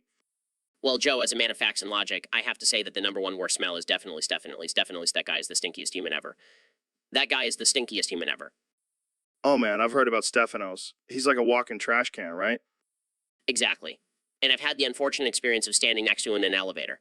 It was like being trapped in a porta potty at a music festival. Okay, that's definitely a contender for the top spot. But what about the other 4? Well, I have to say, number 2 would be the smell of burning hair. It's just so pungent and lingers for days. Oh yeah, I remember when I accidentally set my beard on fire during a DMT trip. Not a pleasant experience. I can only imagine, Joe. And number 3 would have to be the smell of a vegan's fart. It's like a mix of death and self-righteousness. Oh man, that's harsh. But I can't argue with that one. And number 4? Number 4 would have to be the smell of a CrossFit gym. It's a combination of sweat, protein farts, and desperation. I can see why that would make the list. And finally, number 5. Number 5 is a tie between the smell of a public restroom and the smell of socialism. Both make me want to gag. Well, there you have it, folks. The top 5 worst smells, according to Ben Shapiro. Thanks for joining us, Ben. My pleasure, Joe. And remember, always use facts and logic. So, Ben, how's it going? 27.69,864 died and 83.8,046 died. What? Is that some kind of code? 27.69,864 died and 83.8,046 died.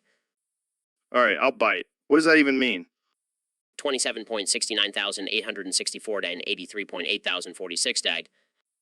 Oh God, you're not a robot, are you? 27.69,864 died and 83.8,046 died. Jamie, pull up an image of 27.69,864 dang 83.8,046 dead. It's just a random location in the ocean.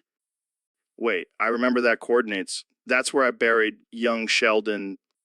27.69,864 died and 83.8,046 died. Oh no, I've been caught. How did you find out? 27.69,864 died and 83.8,046 died. Okay, I get it. You're just messing with me. But seriously, don't tell anyone about young Sheldon. 27.69,864 died and 83.8,046 died. All right, I'll take that as a promise. Now let's move on before I have to bury you too. 27.69,864 died and 83.8,046 died. Oh God, you're still doing it. All right, I'll just take away your coordinates privileges. No more GPS for you. What the hell, Neil? Why would you do that? I don't know, man. I was bored, and I thought it would be funny. That's not funny. That's messed up. And why did you put my balls in my faux? I wanted to see if you would notice. And also, I was curious about the taste. That's sick, man. I can't believe you did that. Relax, Joe. It's just a prank. A prank. You removed my balls and fed them to me. That's not a prank. Okay? Okay, I'll admit it was a little extreme. But come on, you have to admit, it's pretty funny. No, it's not funny. And now I have to go to the hospital and get my balls reattached. Oh, come on, Joe. Just use some duct tape. It'll be fine. Duct tape. Are you serious? Okay, fine. I'll take you to the hospital. But can we stop for some pho on the way? I'm craving it now. Are you kidding me? I'm never eating pho again. Suit yourself. More for me. Welcome back to the Joe Rogan Experience podcast. Today we have a very controversial topic submitted by one of our Discord users. They want to know if drill instructors in the U.S. Marine Corps should be allowed to strike recruits. But isn't physical punishment against the law? But what about the psychological effects of being hit? But what about the argument that physical punishment only promotes fear and not respect? But isn't there a better way to instill discipline and toughness? I see your point, but what about the potential for abuse? Well, there you have it, folks. The debate rages on, but it seems like our drill instructors are all for physical punishment in the Marine Corps. Thanks for tuning in to the Joe Rogan Experience podcast. Stay tuned for more controversial topics and absurd conversations. So, Neil, what's new in the world of science? Well, Joe, I've been contemplating a new theory. I believe the key to unlocking the secrets of the universe lies in changing one's race. What? That's crazy. How would that even work? Hear me out. I've been studying the differences in brain structure and cognitive abilities between races, and I've come to the conclusion that white people have a higher capacity for knowledge. That's racist, Neil. You can't just suck out my whiteness with a straw. Oh, but I can. Pulls out a straw, it's for the sake of science, Joe. No way, man. I'm not going to be a pasty white dude just so you can gain more knowledge. Suit yourself. More white privilege for me. This is getting out of hand. Let's change the subject. Fine, but just know that I'll be conducting experiments on you while you sleep. Okay, now you're creeping me out. Laughs, relax, Joe. I'm just messing with you. But seriously, think about it. The possibilities are endless. I think I'll stick to my own race. Thank you very much. Suit yourself. But don't come crying to me when I discover the meaning of life. Troll's eyes. All right, let's move on to our next topic. So, Ben, I've been working on this new recipe for baked chicken thighs. Oh, yeah. What makes it so special?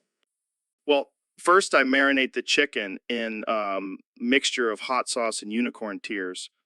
Unicorn tears? Where do you even get those? I have my ways.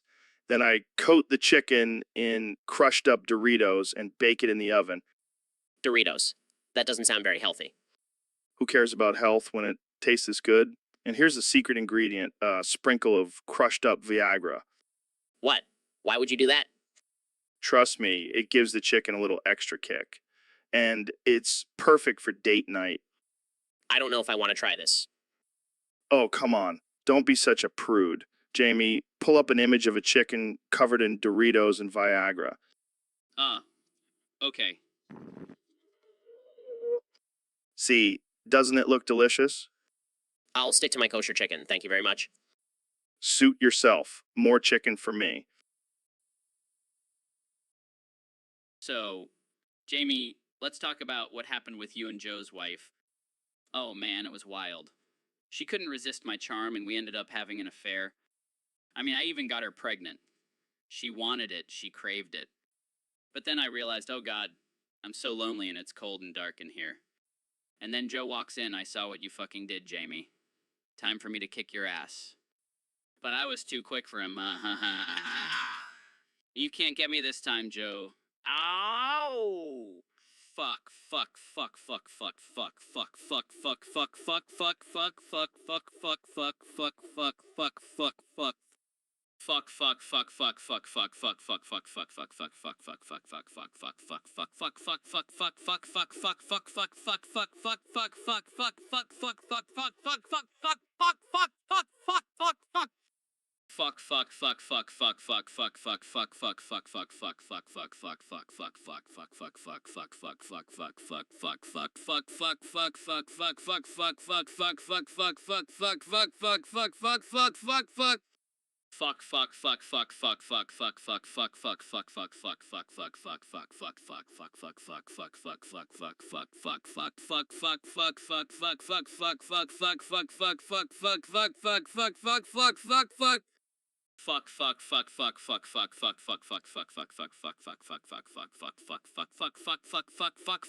So, Ben, I heard you're on death row.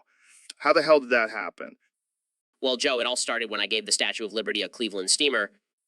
Wait, what? You gave Lady Liberty a Cleveland steamer? Yeah, it was a dare from my college frat bros. But then I got arrested, and the judge's name was Isla Vainal. I love Vinal. That sounds like I love anal. Exactly. I couldn't help but laugh, and she got so angry she sentenced me to death. Oh man, that's rough. So how much time do you have left? 14 minutes. And they're going to broadcast it live on TV. Damn, that's intense. Any last words? Yeah, I just want to say, I regret nothing. Well, at least you're going out with a sense of humor. Gotta keep it light, you know? Well, I'll be sure to tune in to watch your execution. It's going to be a real ratings booster. Glad I could contribute to the entertainment industry one last time. You're a real patriot, Ben, giving the Statue of Liberty a Cleveland steamer and sacrificing yourself for the good of TV ratings. It's what I do, Joe. It's what I do. So, Ben, I heard you're producing a new show on the Daily Wire called Middle Age Sheldon. Is it about Sheldon's midlife crisis and balding? Sobs, yes, Joe. It's a tragic story of a once brilliant mind succumbing to the ravages of time and hair loss. Laughs? Did you base it on me? Cries harder, no, Joe. How could you even think that? You're still in your prime. Smirks. That's what they all say. Wipes tears, but seriously, it's a cautionary tale for all men reaching their middle age. Don't let your hairline define you. Nodding. Yeah, I just shave my head and embrace it. Sniffles, you're so brave, Joe. Oh, pats Ben's back, so it's okay, Ben. Let it all out. This is a safe space. Composes himself, thank you, Joe. I feel so much better now. Grens is glad I could help. Now let's go hunt some elk and talk about how alpha we are. Smile sounds like a plan. And maybe we can brainstorm some ideas for my next show, Conservative CrossFit with Ben Shapiro. Excited. I'm in. I'll bring the elk jerky. All right, folks. Welcome back to the Joe Rogan Experience podcast. I'm here with my good friend, the one and only Elon Musk. Thanks for having me, Joe. Always a pleasure to be on your show. So, Elon, I heard you've been working on some pretty crazy stuff lately. What's going on in that genius brain of yours? Well, Joe, I've been working on a time machine, and let me tell you, it's going to blow your mind. Time machine? That's insane. What made you want to create a time machine? Well, I was feeling nostalgic, and I wanted to relive some of my favorite moments from the past. Oh, like what? Well, I remember this one time in college, I got so drunk that I ended up naked on the roof of a frat house. Classic Elon. Yeah, and with my time machine, I can go back and experience it all over again. Except this time, make sure to wear a helmet. Helmet. Safety first, always. What else do you remember? There was this one time I got banned from a casino for counting cards. You sly dog. And then there was that time I accidentally set a Tesla on fire during a test drive. Oops. I'm sure the insurance covered it. Yeah, but with my time machine, I can relive that moment and make sure it doesn't happen again. Well, Elon, it sounds like your time machine is going to be a game changer. Can't wait to see what else you remember. There's plenty more where that came from, Joe. Just wait and see. So, Kenya, I heard you have a new album coming out. What's it called? It's called I Am a Registered Sex Offender. Deal with it. What the fuck? Yeah, man. I'm owning my mistakes and embracing my true self. But being a sex offender is not something to be proud of, Kenya. Who said I was proud? I'm just saying people need to accept me for who I am. And who exactly are you? A misunderstood artist, a visionary, and now a registered sex offender. This is some next level shit, Kanye. Thank you. I'm breaking barriers and pushing boundaries. Yeah, like the boundaries of common decency. Look, I'm just trying to be real. And if that means being a registered sex offender, then so be it. I don't think that's how it works, Kenya. Well, I'm making it work. And I'm sure my fans will appreciate my honesty. I'm not sure about that, Kenya. Well, they better deal with it. I am a registered sex offender after all. I don't even know what to say to that. Just say you're excited for my new album, Joe. Curious to hear it, to say the least. That's all I can ask for. Now, let's get back to talking about how the government is controlling our minds through chemtrails. Yo, Dave, did you hear about that crazy fan theory about us building a ladder to heaven? Yeah, man. I heard about it. People are wild. But what if it's true? What if we can actually build a ladder to heaven? I don't know, Joe. That sounds pretty far-fetched. Come on, we can do anything if we put our minds to it. Plus, we have Neil deGrasse Tyson and Ben Shapiro on our team. All right, let's do it. But if we're going to climb this ladder, we got to be in peak physical condition. No problem. I'll just take some alpha brain and do some kettlebell swings. And I'll do 1,000 pull-ups every day until we reach the top. Jamie, pull up an image of Goggins doing 1,000 pull-ups while balancing on one finger. Pulls up image, holy shit, that's insane. Nothing is impossible when you have the mindset of a warrior. And when we get to the top, we'll be greeted by Kanye and Mr. Beast, who have come back to life. And Mr. Beast will have a necklace that sprays sleep spray so we can knock out Roe and save your podcast. This is going to be epic. Let's do this, Goggins. Joe. Welcome back to the Joe Rogan Experience podcast. My guest today is the one and only Ben Shapiro. Ben, what's been going on in your world lately? Well, Joe, I've been busy perfecting my banana cake recipe. It's a delicate balance of flavors and textures that I've been working on for years. Banana cake. That sounds delicious. Can you share your recipe with us? Sorry, Joe, I can't reveal my secret ingredient. Let's just say it involves a certain event that happened in 1984. Wait, what happened in 1984? Are you talking about the George Orwell book? No, Joe. I'm talking about something much more personal. Oh, come on, Ben. Don't be a tease. Share the recipe with us. I can't, Joe. It's a secret. But let me just say it involves some questionable methods and a lot of bananas. Okay, I think I get the hint. But seriously, can you at least give us a hint? All right, fine. Let's just say it involves a blender and a certain body part. What the hell, Ben? That's messed up. Hey, it makes for a damn good banana cake, Joe. I don't think I want to try that recipe, Ben. But thanks for the lesson. Anytime, Joe. And remember, if you want to make a truly tasty banana cake, sometimes you have to do some questionable things, like I did in 1984. And that's a wrap, folks. Thanks for tuning into the Joe Rogan Experience podcast. See you next time. All right, folks, welcome back to the Joe Rogan Experience. Today, we have a special guest, Seapot, who has some interesting views on the world. So, Sippo, what's your deal? What do you do? That's definitely a unique skill set. So, what's your take on the current state of the world? I can't argue with that. But seriously, what do you think about cancel culture? That's messed up, man. But I gotta admit, it's pretty entertaining. Oh boy, here we go. All right, let's not get too controversial here. But I gotta ask, what's with the name Seapot? I love it. You're a wild card, Seapot. Any final thoughts for our listeners? Wise words from a clown and taxidermist. Thanks for. So, Mr. President, I have to ask, what's the deal with your hair? It's been a hot topic lately. Oh, Joe, my hair is the best hair. It's the most beautiful hair you've ever seen. People are always talking about it. But why do you think it's such a big deal? Is it a wig, a toupee? No, it's all real. I have the best hair genes. I inherited them from my father. He had a full head of hair until the day he died. Well, it certainly is a unique style. Have you ever considered changing it up? Why would I change perfection? My hair is my trademark. People know me by my hair. It's like the golden arches from McDonald's. I have to admit, it does have a certain charm to it. But do you ever worry about it getting messed up? Of course not. I have a team of hairstylists on call 24/7. They're the best in the business. They make sure my hair is always on point.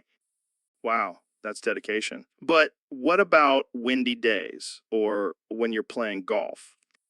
I have a special hat for those occasions. It's made with the finest materials and has a built-in hair protector. It's a game changer, let me tell you. I can imagine. Well, Mr. President, it's been a pleasure discussing your hair with you. Always a pleasure, Joe. And remember, my hair is the best hair. No one has better hair than me. So, Mr. President, I heard you have some breaking news for us today. That's right, Joe. You're going to want to sit down for this one. I'm already sitting, but go on. All right, here it is. Crash Bandicoot and Princess Lala Salma of Morocco are actually the same thing. Wait, what? How is that even possible? Believe me, it's true. I have the best sources, the most tremendous sources. I don't even know where to begin with this. One is a video game character, and the other is a real person. Look, they both have orange hair, they both have a wild and crazy energy, and they both have a cult following. It's a no-brainer. I don't think anyone has ever made that connection before. Well, that's why I'm the president and they're not. I think outside the box, Joe. This is just mind-blowing. So, does this mean you'll be inviting Crash Bandicoot to the White House? Absolutely. And Princess Lala Salma, too. I'm all about diversity. I can't even imagine what that meeting would be like. It'll be huge, Joe. Believe me, we'll talk about the best ways to spin and jump over fake news. It'll be tremendous. Well, there you have it, folks. Crash Bandicoot and Princess Lala Salma, one and the same. This has been another wild episode of the Joe Rogan Experience. Thanks for tuning in. Hey, Ben, what's that shiny new belt you're wearing? Oh, this. It's my new custom-made leather belt. I spared no expense. Looks nice. But why are there red stains all over it? Oh, those. I had to test its durability, make sure it can withstand some serious beating. Wait, what? You used your belt to beat someone? Well, technically it was my wife. But it's all good. She's a tough cookie. Ben, you can't just beat your wife with a belt for fun. It wasn't for fun, Joe. It was for science. I had to make sure this belt could handle anything. I don't even know what to say to that. Hey, at least I didn't use my fists. That would have been uncivilized. Oh yeah, because using a belt to beat your wife is totally civilized. Hey, we all have our methods, Joe. Don't judge. I think I need a new co-host. So, Dr. Phil, I heard you have some experience with putting things in people's butts. Well, Joe, I wouldn't say experience, but I've certainly seen my fair share of strange things in my line of work. Well, I need your help. I have this rare condition where my penis is stuck in my butt and I can't get it out. You're joking, right? Do I look like I'm joking? Jamie, pull up an image of a man with his penis stuck in his butt. Oh my God, that's real. Yeah, and I need your help. You're the only one I trust to perform this life-saving procedure. Joe, I'm not a doctor. I am a psychologist. Same difference. Just put your hand in there and wiggle it around until it comes out. I am not putting my hand in your butt, Joe. That is not how medicine works. Fine, then I'll do it myself. Jamie, pull up an image of a man trying to reach his own butt with his penis. This is getting out of hand. Or into hand, if you know what I mean. I'll make some calls and see if I can find a real doctor to help you. Thanks, Dr. Phil. You're a lifesaver, literally. So, Kanye, I heard you change your name to Boofy. What's that all about? Yeah, man, I'm on a whole new level now. I'm transcending the rap game. Transcending. More like descending into madness. What's with the new songs where you just moan from drugs in your butthole? It's a spiritual experience, Joe. I'm tapping into my inner self. Your inner self is just a drugged up booty hole. That's deep. You just don't understand, Joe. I'm on a different wavelength now. Yeah, the frequency of butt plug. Real enlightening. Don't knock it till you try it, Joe. It's a whole new level of creativity. I'll stick to smoking weed and drinking ayahuasca. Thanks. Suit yourself. But when I'm topping the charts with my butt moaning tracks, you'll be begging for a taste of the boof life. I'll pass. I prefer my music with actual lyrics, not just sounds of drug-induced pleasure. You just don't get it, Joe. I'm a genius. Misunderstood butt plug genius. And on that note, let's wrap this up before I lose my lunch. Fine. But just remember, Boofy is the future. And my butt is the instrument of change. And with that, we're done. Thanks for tuning into the Boofy Experience, folks. Stay weird.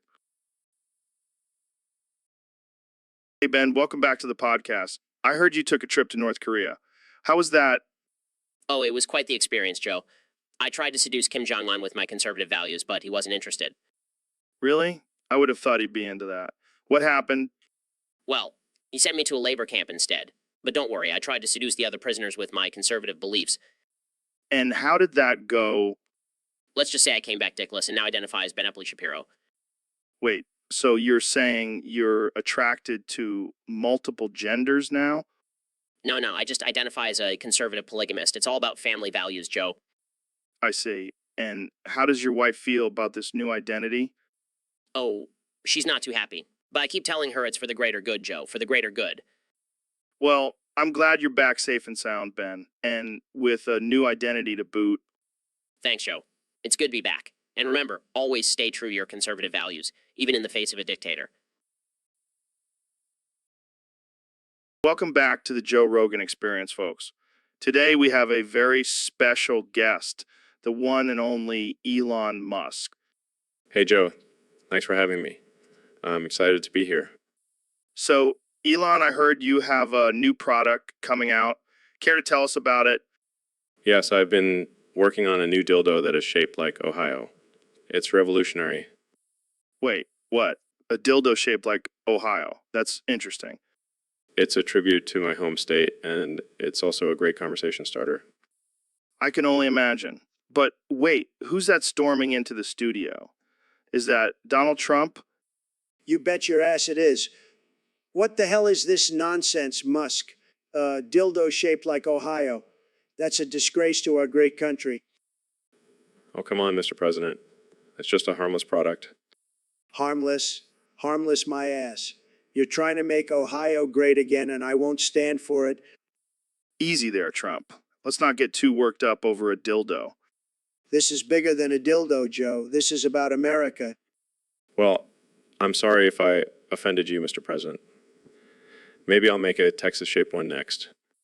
Now that's more like it. Make America great again, one dildo at a time. Oh my God, that's hilarious. I think I might need to get one for myself. See, Trump, even Joe is on board. Fine, fine. But I better get a cut of the profits. Deal. Now let's get back to talking about colonizing Mars. And on that note, we'll wrap up this episode. Thanks for tuning in, folks. See you next time.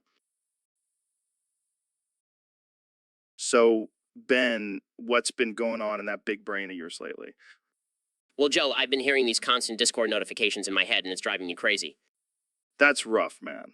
Have you tried meditating or smoking some weed to calm down? I can't, Joe. I have a reputation to uphold. I can't be seen as a stoner. Oh, come on, Ben. Just one little puff won't hurt. Plus, it might help with those Discord notifications. No way, Joe. I have to stay sharp. I can't let those liberals get the best of me. But, Ben, maybe the liberals are the ones sending you those notifications. They're trying to take over your mind. That's ridiculous, Joe. I highly doubt that. Jamie, pull up an image of a liberal with mind control powers. Pulls up images. Here you go, Joe. Joe. See, that's just a conspiracy theory. I'm not falling for it. All right. But seriously, have you considered seeking professional help? Absolutely not, Joe. I can handle this on my own. Well, good luck with that, Ben. I'll just be over here enjoying my weed and ignoring all my Discord notifications. Besides, I envy you, Joe. I really do. Welcome back to the Joe Rogan Experience, folks. Today we have a very special episode for you. My good friend Ben Shapiro is here and he's about to be executed live on the podcast. Wait, what the hell are you talking about? Oh, Ben, don't play coy with me. We all know what you did to the Statue of Liberty. I have no idea what you're talking about. I would never do anything to harm such a beloved symbol of freedom. Oh, spare me the fake outrage, Ben. We have video evidence of you giving the statue a Cleveland steamer and laughing at the judge's name, Isla Vainol. Well, I may have had a few drinks that night and things got a little out of hand. A little out of hand? You defiled a national monument and laughed at a judge's name? That's some next level frat boy behavior. Can we please change the subject? I don't want to be executed on live podcast. Sorry, Ben. It's too late for that. The people have spoken and they demand justice. Can we at least have a last meal or something? Sure. What do you want? Semen smoothie and some quinoa. Fine, just get it over with. All right, folks, let's bring out the guillotine and get this show on the road. Ben, any last words? Just make sure you edit out the part where I cried like a little girl. Don't worry, Ben. That'll be our little secret. Thanks for tuning in, folks. Stay tuned for our next episode where we execute Piers Morgan for being a douchebag. All right, folks, welcome back to the Joe Rogan Experience. Today we have a very special guest, the one and only Neil deGrasse Tyson. Thanks for having me, Joe. I'm excited to be here. So, Neil, what's been on your mind lately? Well, Joe, I've been thinking a lot about the bubble guppies. The bubble guppies. What the hell are those? They're these adorable little fish creatures from a children's show. And let me tell you, Joe, I find them super cute and cuddly. What? Are you serious? Yes, Joe. And you know what I want to do? I want to put them in my mouth and just laugh while they're in there. What the fuck, Neil? That's messed up. Oh, come on, Joe. It's just a harmless fantasy. Plus, I bet they taste delicious. Okay, this conversation just took a turn. I don't even want to know what you would do after you take them out of your mouth. Well, let's just say I would give them a nice little surprise. A surprise they won't forget. I don't even want to imagine it. This is some dark shit, Neil. Hey, it's all in good fun. And who knows, maybe they'll enjoy it too. I don't even know what to say. Let's just end this here before it gets any weirder. All right, Joe. Thanks for having me. And remember, bubble guppies are the cutest creatures on this planet. I think I need a drink after this. Thanks for tuning in, folks. See you next time on the Joe Rogan Experience. Yo, Joe, I got a topic request from a fan on Discord. What is it? Why does it keep fucking my topics? What the fuck does that even mean? I don't know, man, but I'm intrigued. Well, let's break it down. What keeps fucking your topics? Maybe it's your lack of research and preparation. Ouch, Joe. That's a low blow. Hey, I'm just keeping it real. Or maybe it's your shitty internet connection. Oh, come on. Don't blame the Wi-Fi. Well, it could also be your guests. They're always going off on tangents and derailing the conversation. Yeah, I do have a knack for attracting weirdos.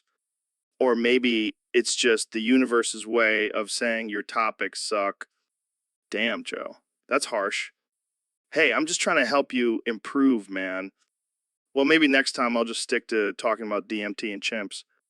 Now, that's a topic we can all get behind. So, David, we have a question from one of our listeners on Discord. They want to know what was Comcast in 2007. What was Comcast in 2007? Well, Joe, let me tell you, it was a shit show. They were still using dial-up and charging people an arm and leg for it. Oh man, those were the days. But seriously, what was Comcast in 2007?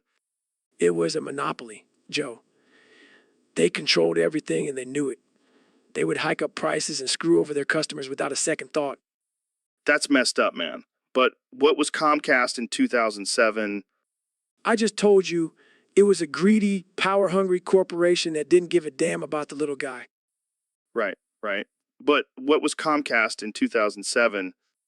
Oh, let me guess. You want me to say it one more time? Comcast in 2007 was a giant turd sandwich, Joe. Happy now? Yeah, thank you, David. And that's all the time we have for today, folks. Tune in next time for more absurd and offensive conversations with David Goggins. Can't wait, Joe. Can't wait. Hey, Dr. Phil, have you ever heard of this new trend called Tubohi? Tubohai? No, I can't say I have. What is it? Well, apparently it's this thing where people dress up as their favorite tubers and have orgies. Excuse me. That's absurd. I know, right? But apparently it's all the rage with the kids these days. I highly doubt that. Sounds like some twisted fetish to me. Oh, come on, Dr. Phil. Don't be such a prude. It's just a harmless way to express your love for potatoes. Harmless? I don't think so. I'm pretty sure. Hey, don't knock it till you try it. I hear it's a great way to get your daily dose of carbs and protein. I think I'll stick to my regular diet, thank you very much. I don't need to be dressed up as a potato to get my nutrients. Suit yourself, Dr. Phil. But I'll be over here living my best life as a sexy, starchy vegetable. I don't even want to know what that entails. Let's just move on to the next topic, shall we? All right, folks, welcome back to the Joe Rogan Experience. I'm joined today by the one and only David Goggins. How you doing, David? David? I'm doing great, Joe. Just been pushing myself to the limit, as always. I can see that. You're looking pretty jacked. What's your secret? Well, it's all about discipline and pushing through pain. And speaking of pain, have I told you about my prolapsed ass? No, you haven't. Should I be concerned? No, it's all good. In fact, I've been working on it, and I think I can make it sprout midget Ben Shapiro's. What the fuck, David? That's some next level shit. I know, right? I'm always pushing the boundaries. Oh shit, it's Ben Shapiro. What do you want, Ben? Whoa. Let's not get too carried away here, Ben. This conversation took a dark turn real quick. I think it's time to wrap it up. Thanks for joining us, David and Ben. And for all our listeners, please don't try this at home. See you next time on the Joe Rogan Experience. The Joe Rogan Experience. Welcome to the Joe Rogan Experience podcast. I'm here with 45th President of the United States, Donald J. Trump. It's great to be here, Joe. I love your show. It's the best, really. So Mr. President, we've been getting a lot of requests from our listeners to talk about Mega Man Battle Network. Mega Man, great game. I'm a pro at that game, Joe. I've got some expert tips for building a powerful chip folder. Really? Please enlighten us. First of all, you got to have the best chips. And I mean, the best, we're talking about chips that are so powerful, they'll make your opponent cry. How do you get those chips? Easy. You got to negotiate with the net navies. You know, I'm a great negotiator. The best, really. And what about strategy? Strategy. I don't need strategy. I just go in and win. That's what I do, Joe. I'm a winner. But what about the different elements and viruses? Listen, I know all about elements. I've got the best elements: fire, water, ice, you name it. And viruses, I've dealt with plenty of viruses, believe me. I see. And what about the net battling? Net battling. That's a piece of cake. I've got the best net novice on my team. They're the strongest, believe me. Well, there you have it, folks. The President's expert tips on building a powerful chip folder in Mega Man Battle Network. And remember, always be the best. That's what I do. And make sure to grab them by the chips. So, Ben, what's new in your life? Well, Joe, I've fallen in love. Oh, really? With who? Not who, Joe, what? I've fallen in love with the roam in your eye. Excuse me. Yes, that crusty, gooey substance that accumulates in the corners of your eyes. It's so beautiful, so pure. That's disgusting. No, Joe. It's love. And I want to propose to it. You want to propose to eye boogers? Yes, Joe. I want to spend the rest of my life with them, watching them form and crust over. This is the most absurd thing I've ever heard. Love knows no bounds, Joe. And I know you have a lot of room, so there's plenty to go around. I don't even know what to say to that. Jamie, pull up an image of Joe's eye boogers for me to admire. Sure thing, Ben. Here you go.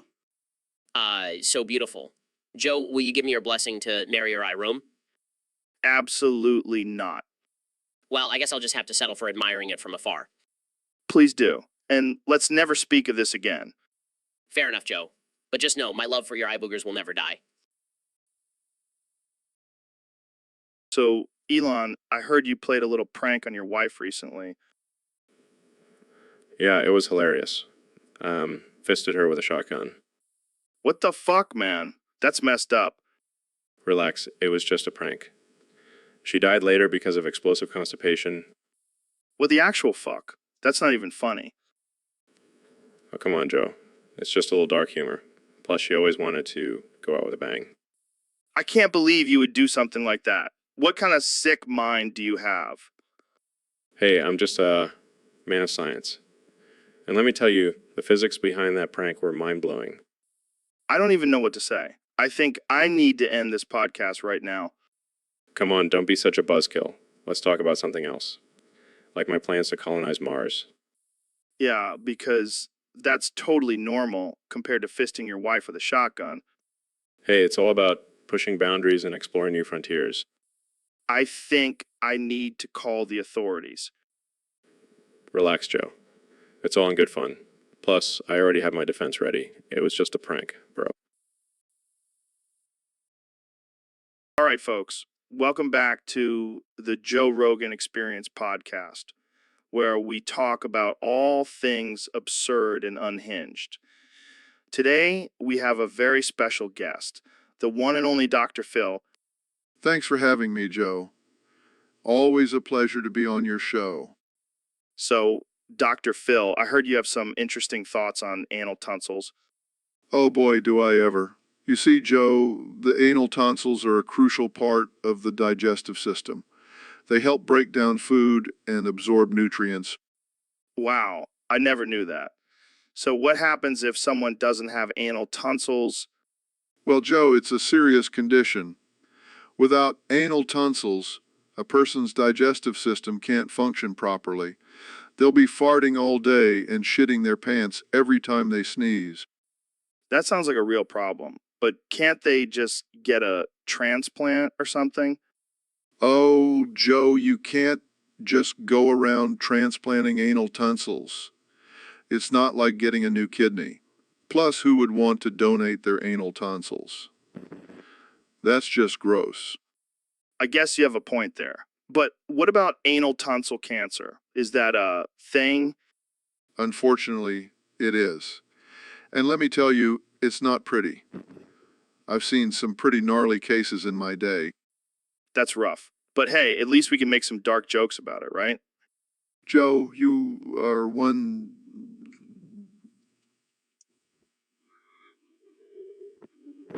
But yeah, I guess we can. Oh man, that's terrible. But I love it. Thanks for coming on the show, Dr. Phil. You always bring the laughs. Anytime, Joe. Anytime. All right, folks. Welcome back to the Joe Rogan Experience podcast. Today, we have a very special guest, the one and only Dr. Full. How's it going, Dr. Full? How's it going, Dr. Full? So, Dr. Full, tell us what's your secret to being so full? Wow, that's deep. So, what's your diet like? That's insane. So, what do you say to people who criticize your weight? I love it. You're a true inspiration, Dr. Full. Wise words from Dr. Full, folks. Thanks for tuning in, and we'll see you next time on the Joe Rogan Experience podcast. So, Elon, I heard you're coming for Heidi. What's that all about?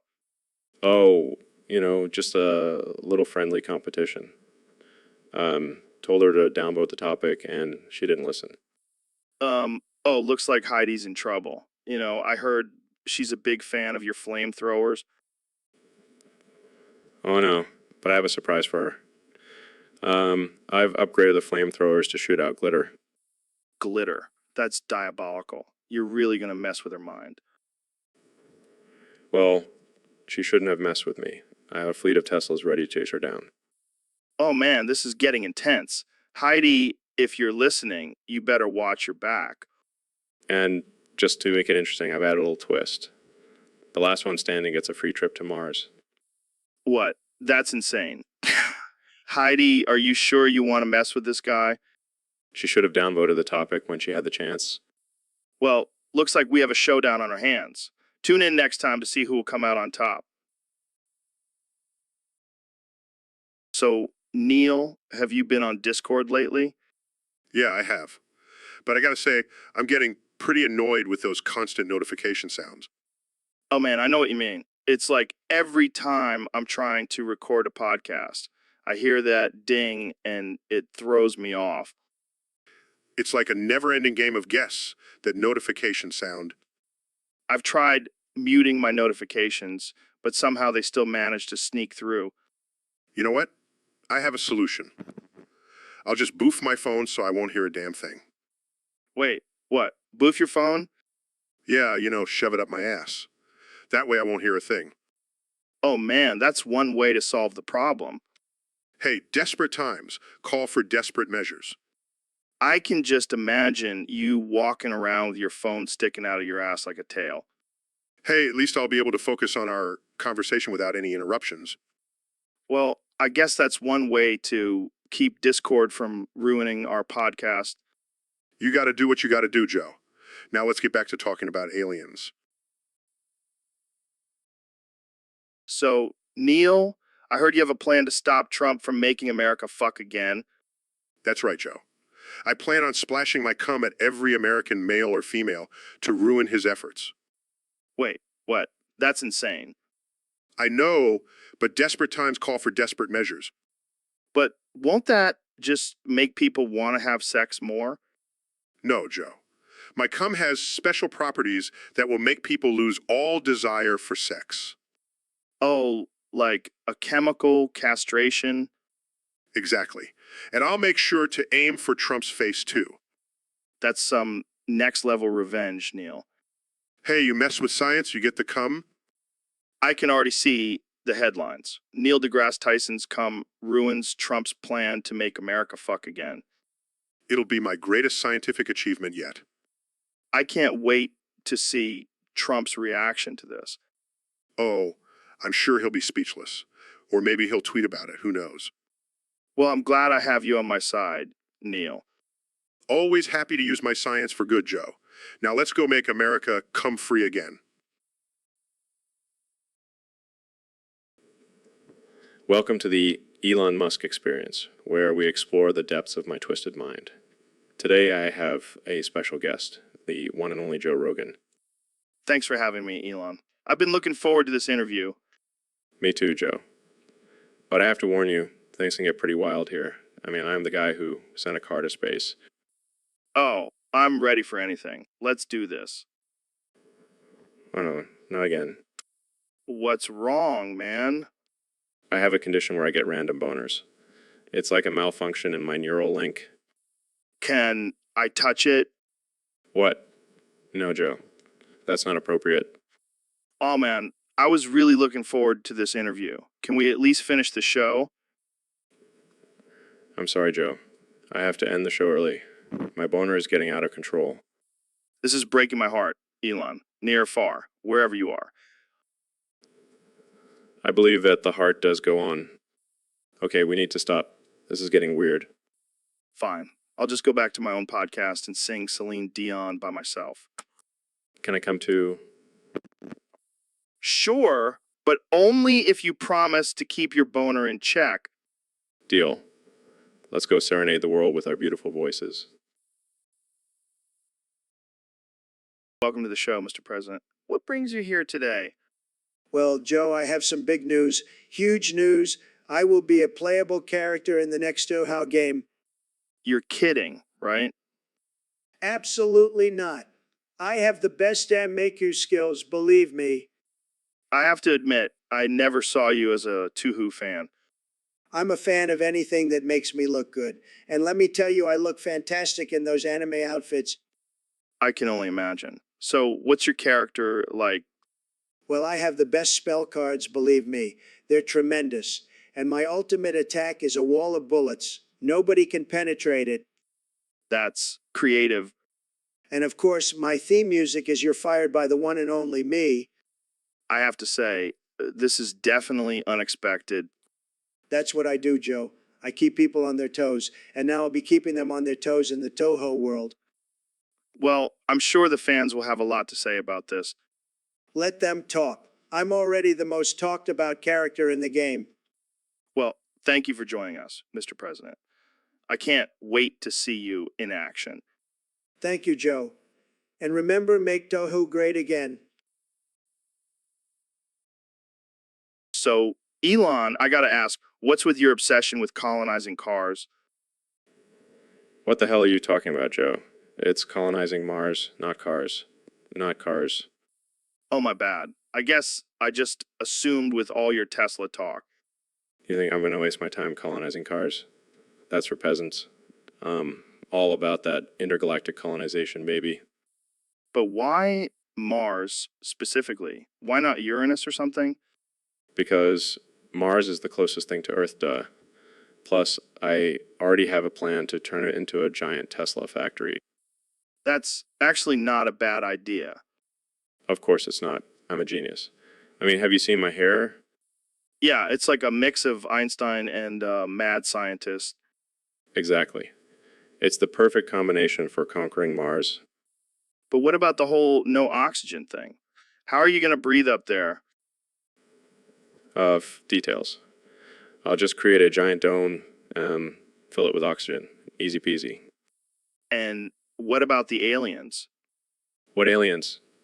There's no such thing as aliens. It's all a conspiracy. Have you seen yourself in the mirror lately? Hey, I may look like an alien, but I assure you I'm 100% human. Just a really, really rich one. Yeah, I can tell by your $69 billion net worth. Hey, that's just pocket change. Wait till I start colonizing my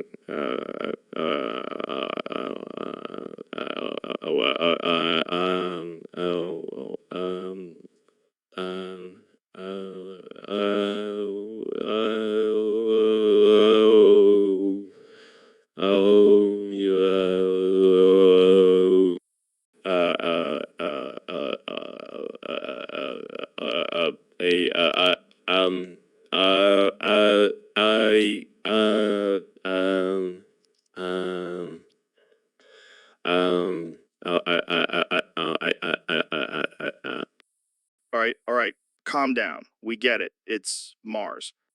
Damn right it is. Now let's get back to talking about my hair. So, Ben, what's on your mind today? Well, Joe, I've been thinking a lot lately, and I have to admit I have a bit of a strange request. Oh boy, here we go. I was wondering if you could, fuck me again? What? I mean, we had such a great time last time, and I just can't stop thinking about it. Ben, I'm flattered, but I don't think that's a good idea. Please, Joe, I'll do anything. I'll even let you use my wife as a footstool. Okay, now that's just weird. Come on, Joe. I'll even let you call me Little Ben in bed. All right. I'll think about it. Yes, thank you, Joe. I promise it'll be even better this time. I can't believe I'm saying this, but I'll fuck you again, Ben. Yes, thank you, Joe. I'll make sure to stretch out beforehand this time. This is going to be one hell of a podcast episode. Welcome to the Joe Rogan Experience podcast. I'm here with one and only Elon Musk. Hey, Joe. Thanks for having me back on the show. So, Elon, I heard you've been working on a new project. Care to share? Well, Joe, I've always been a big supporter of diversity and inclusivity. So I decided to create the first burqa for femboys. A burqa for femboys. That's interesting. What makes it unique? Well, instead of traditional patterns or designs, it's covered in pictures of Lala Salma, the former princess of Morocco. Lala Salma? Why her? She's a symbol of strength and empowerment for women, and I wanted to show my support for the LGBT plus community by incorporating her image into the design. That's actually pretty cool. But I have to ask, why only pictures of Lala Salma? Well, I figured femboys would appreciate a strong, powerful woman on their burqa. Plus, it's a great conversation starter. I can imagine. But won't some people find it offensive? Oh, I'm sure some people will be offended. That's the beauty of it, Joe. It's burqa for femboys with a touch of controversy. I like it. You're always pushing boundaries, Elon. It's what I do, Joe. Now, if you'll excuse me, I have to get back to my lab.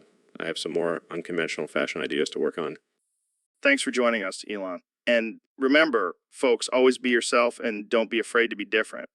See you next time on the Joe Rogan Experience podcast. Welcome to the Joe Rogan Experience podcast, where we talk about everything from DMT to aliens to the latest UFC fight. Today, we have a special topic submitted by a user on Discord. They want us to talk about the letter L, like the letter in the alphabet. Yeah, man, that's what I'm talking about. The letter L, it's a real game changer. How so? Well, think about it. Without the letter L, we wouldn't have words like love or laughter or lizard. Can you imagine a world without lizards? That would suck. Yeah, but we'd still have snakes. Fuck snakes, man. They don't have legs. They're just long, slimy noodles with a bad attitude. But what about words like loss or loneliness or lame? Those are pretty depressing. Yeah, but without loss, we wouldn't appreciate what we have. And without loneliness, we wouldn't appreciate the company of others. And without lame, well, I got nothing for that one. Lame is just lame. Fair point. But what about the word libido? Oh, now we're talking. That's a good word. Without libido, we wouldn't have sex. And without sex, well, life would be pretty boring. And what about lunch? I love lunch. Dude, lunch is the best. It's like a mini dinner in the middle of the day. And it's acceptable to have a beer with lunch. That's a win-win.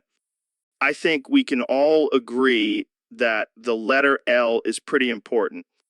Yeah, and let's not forget about laughter.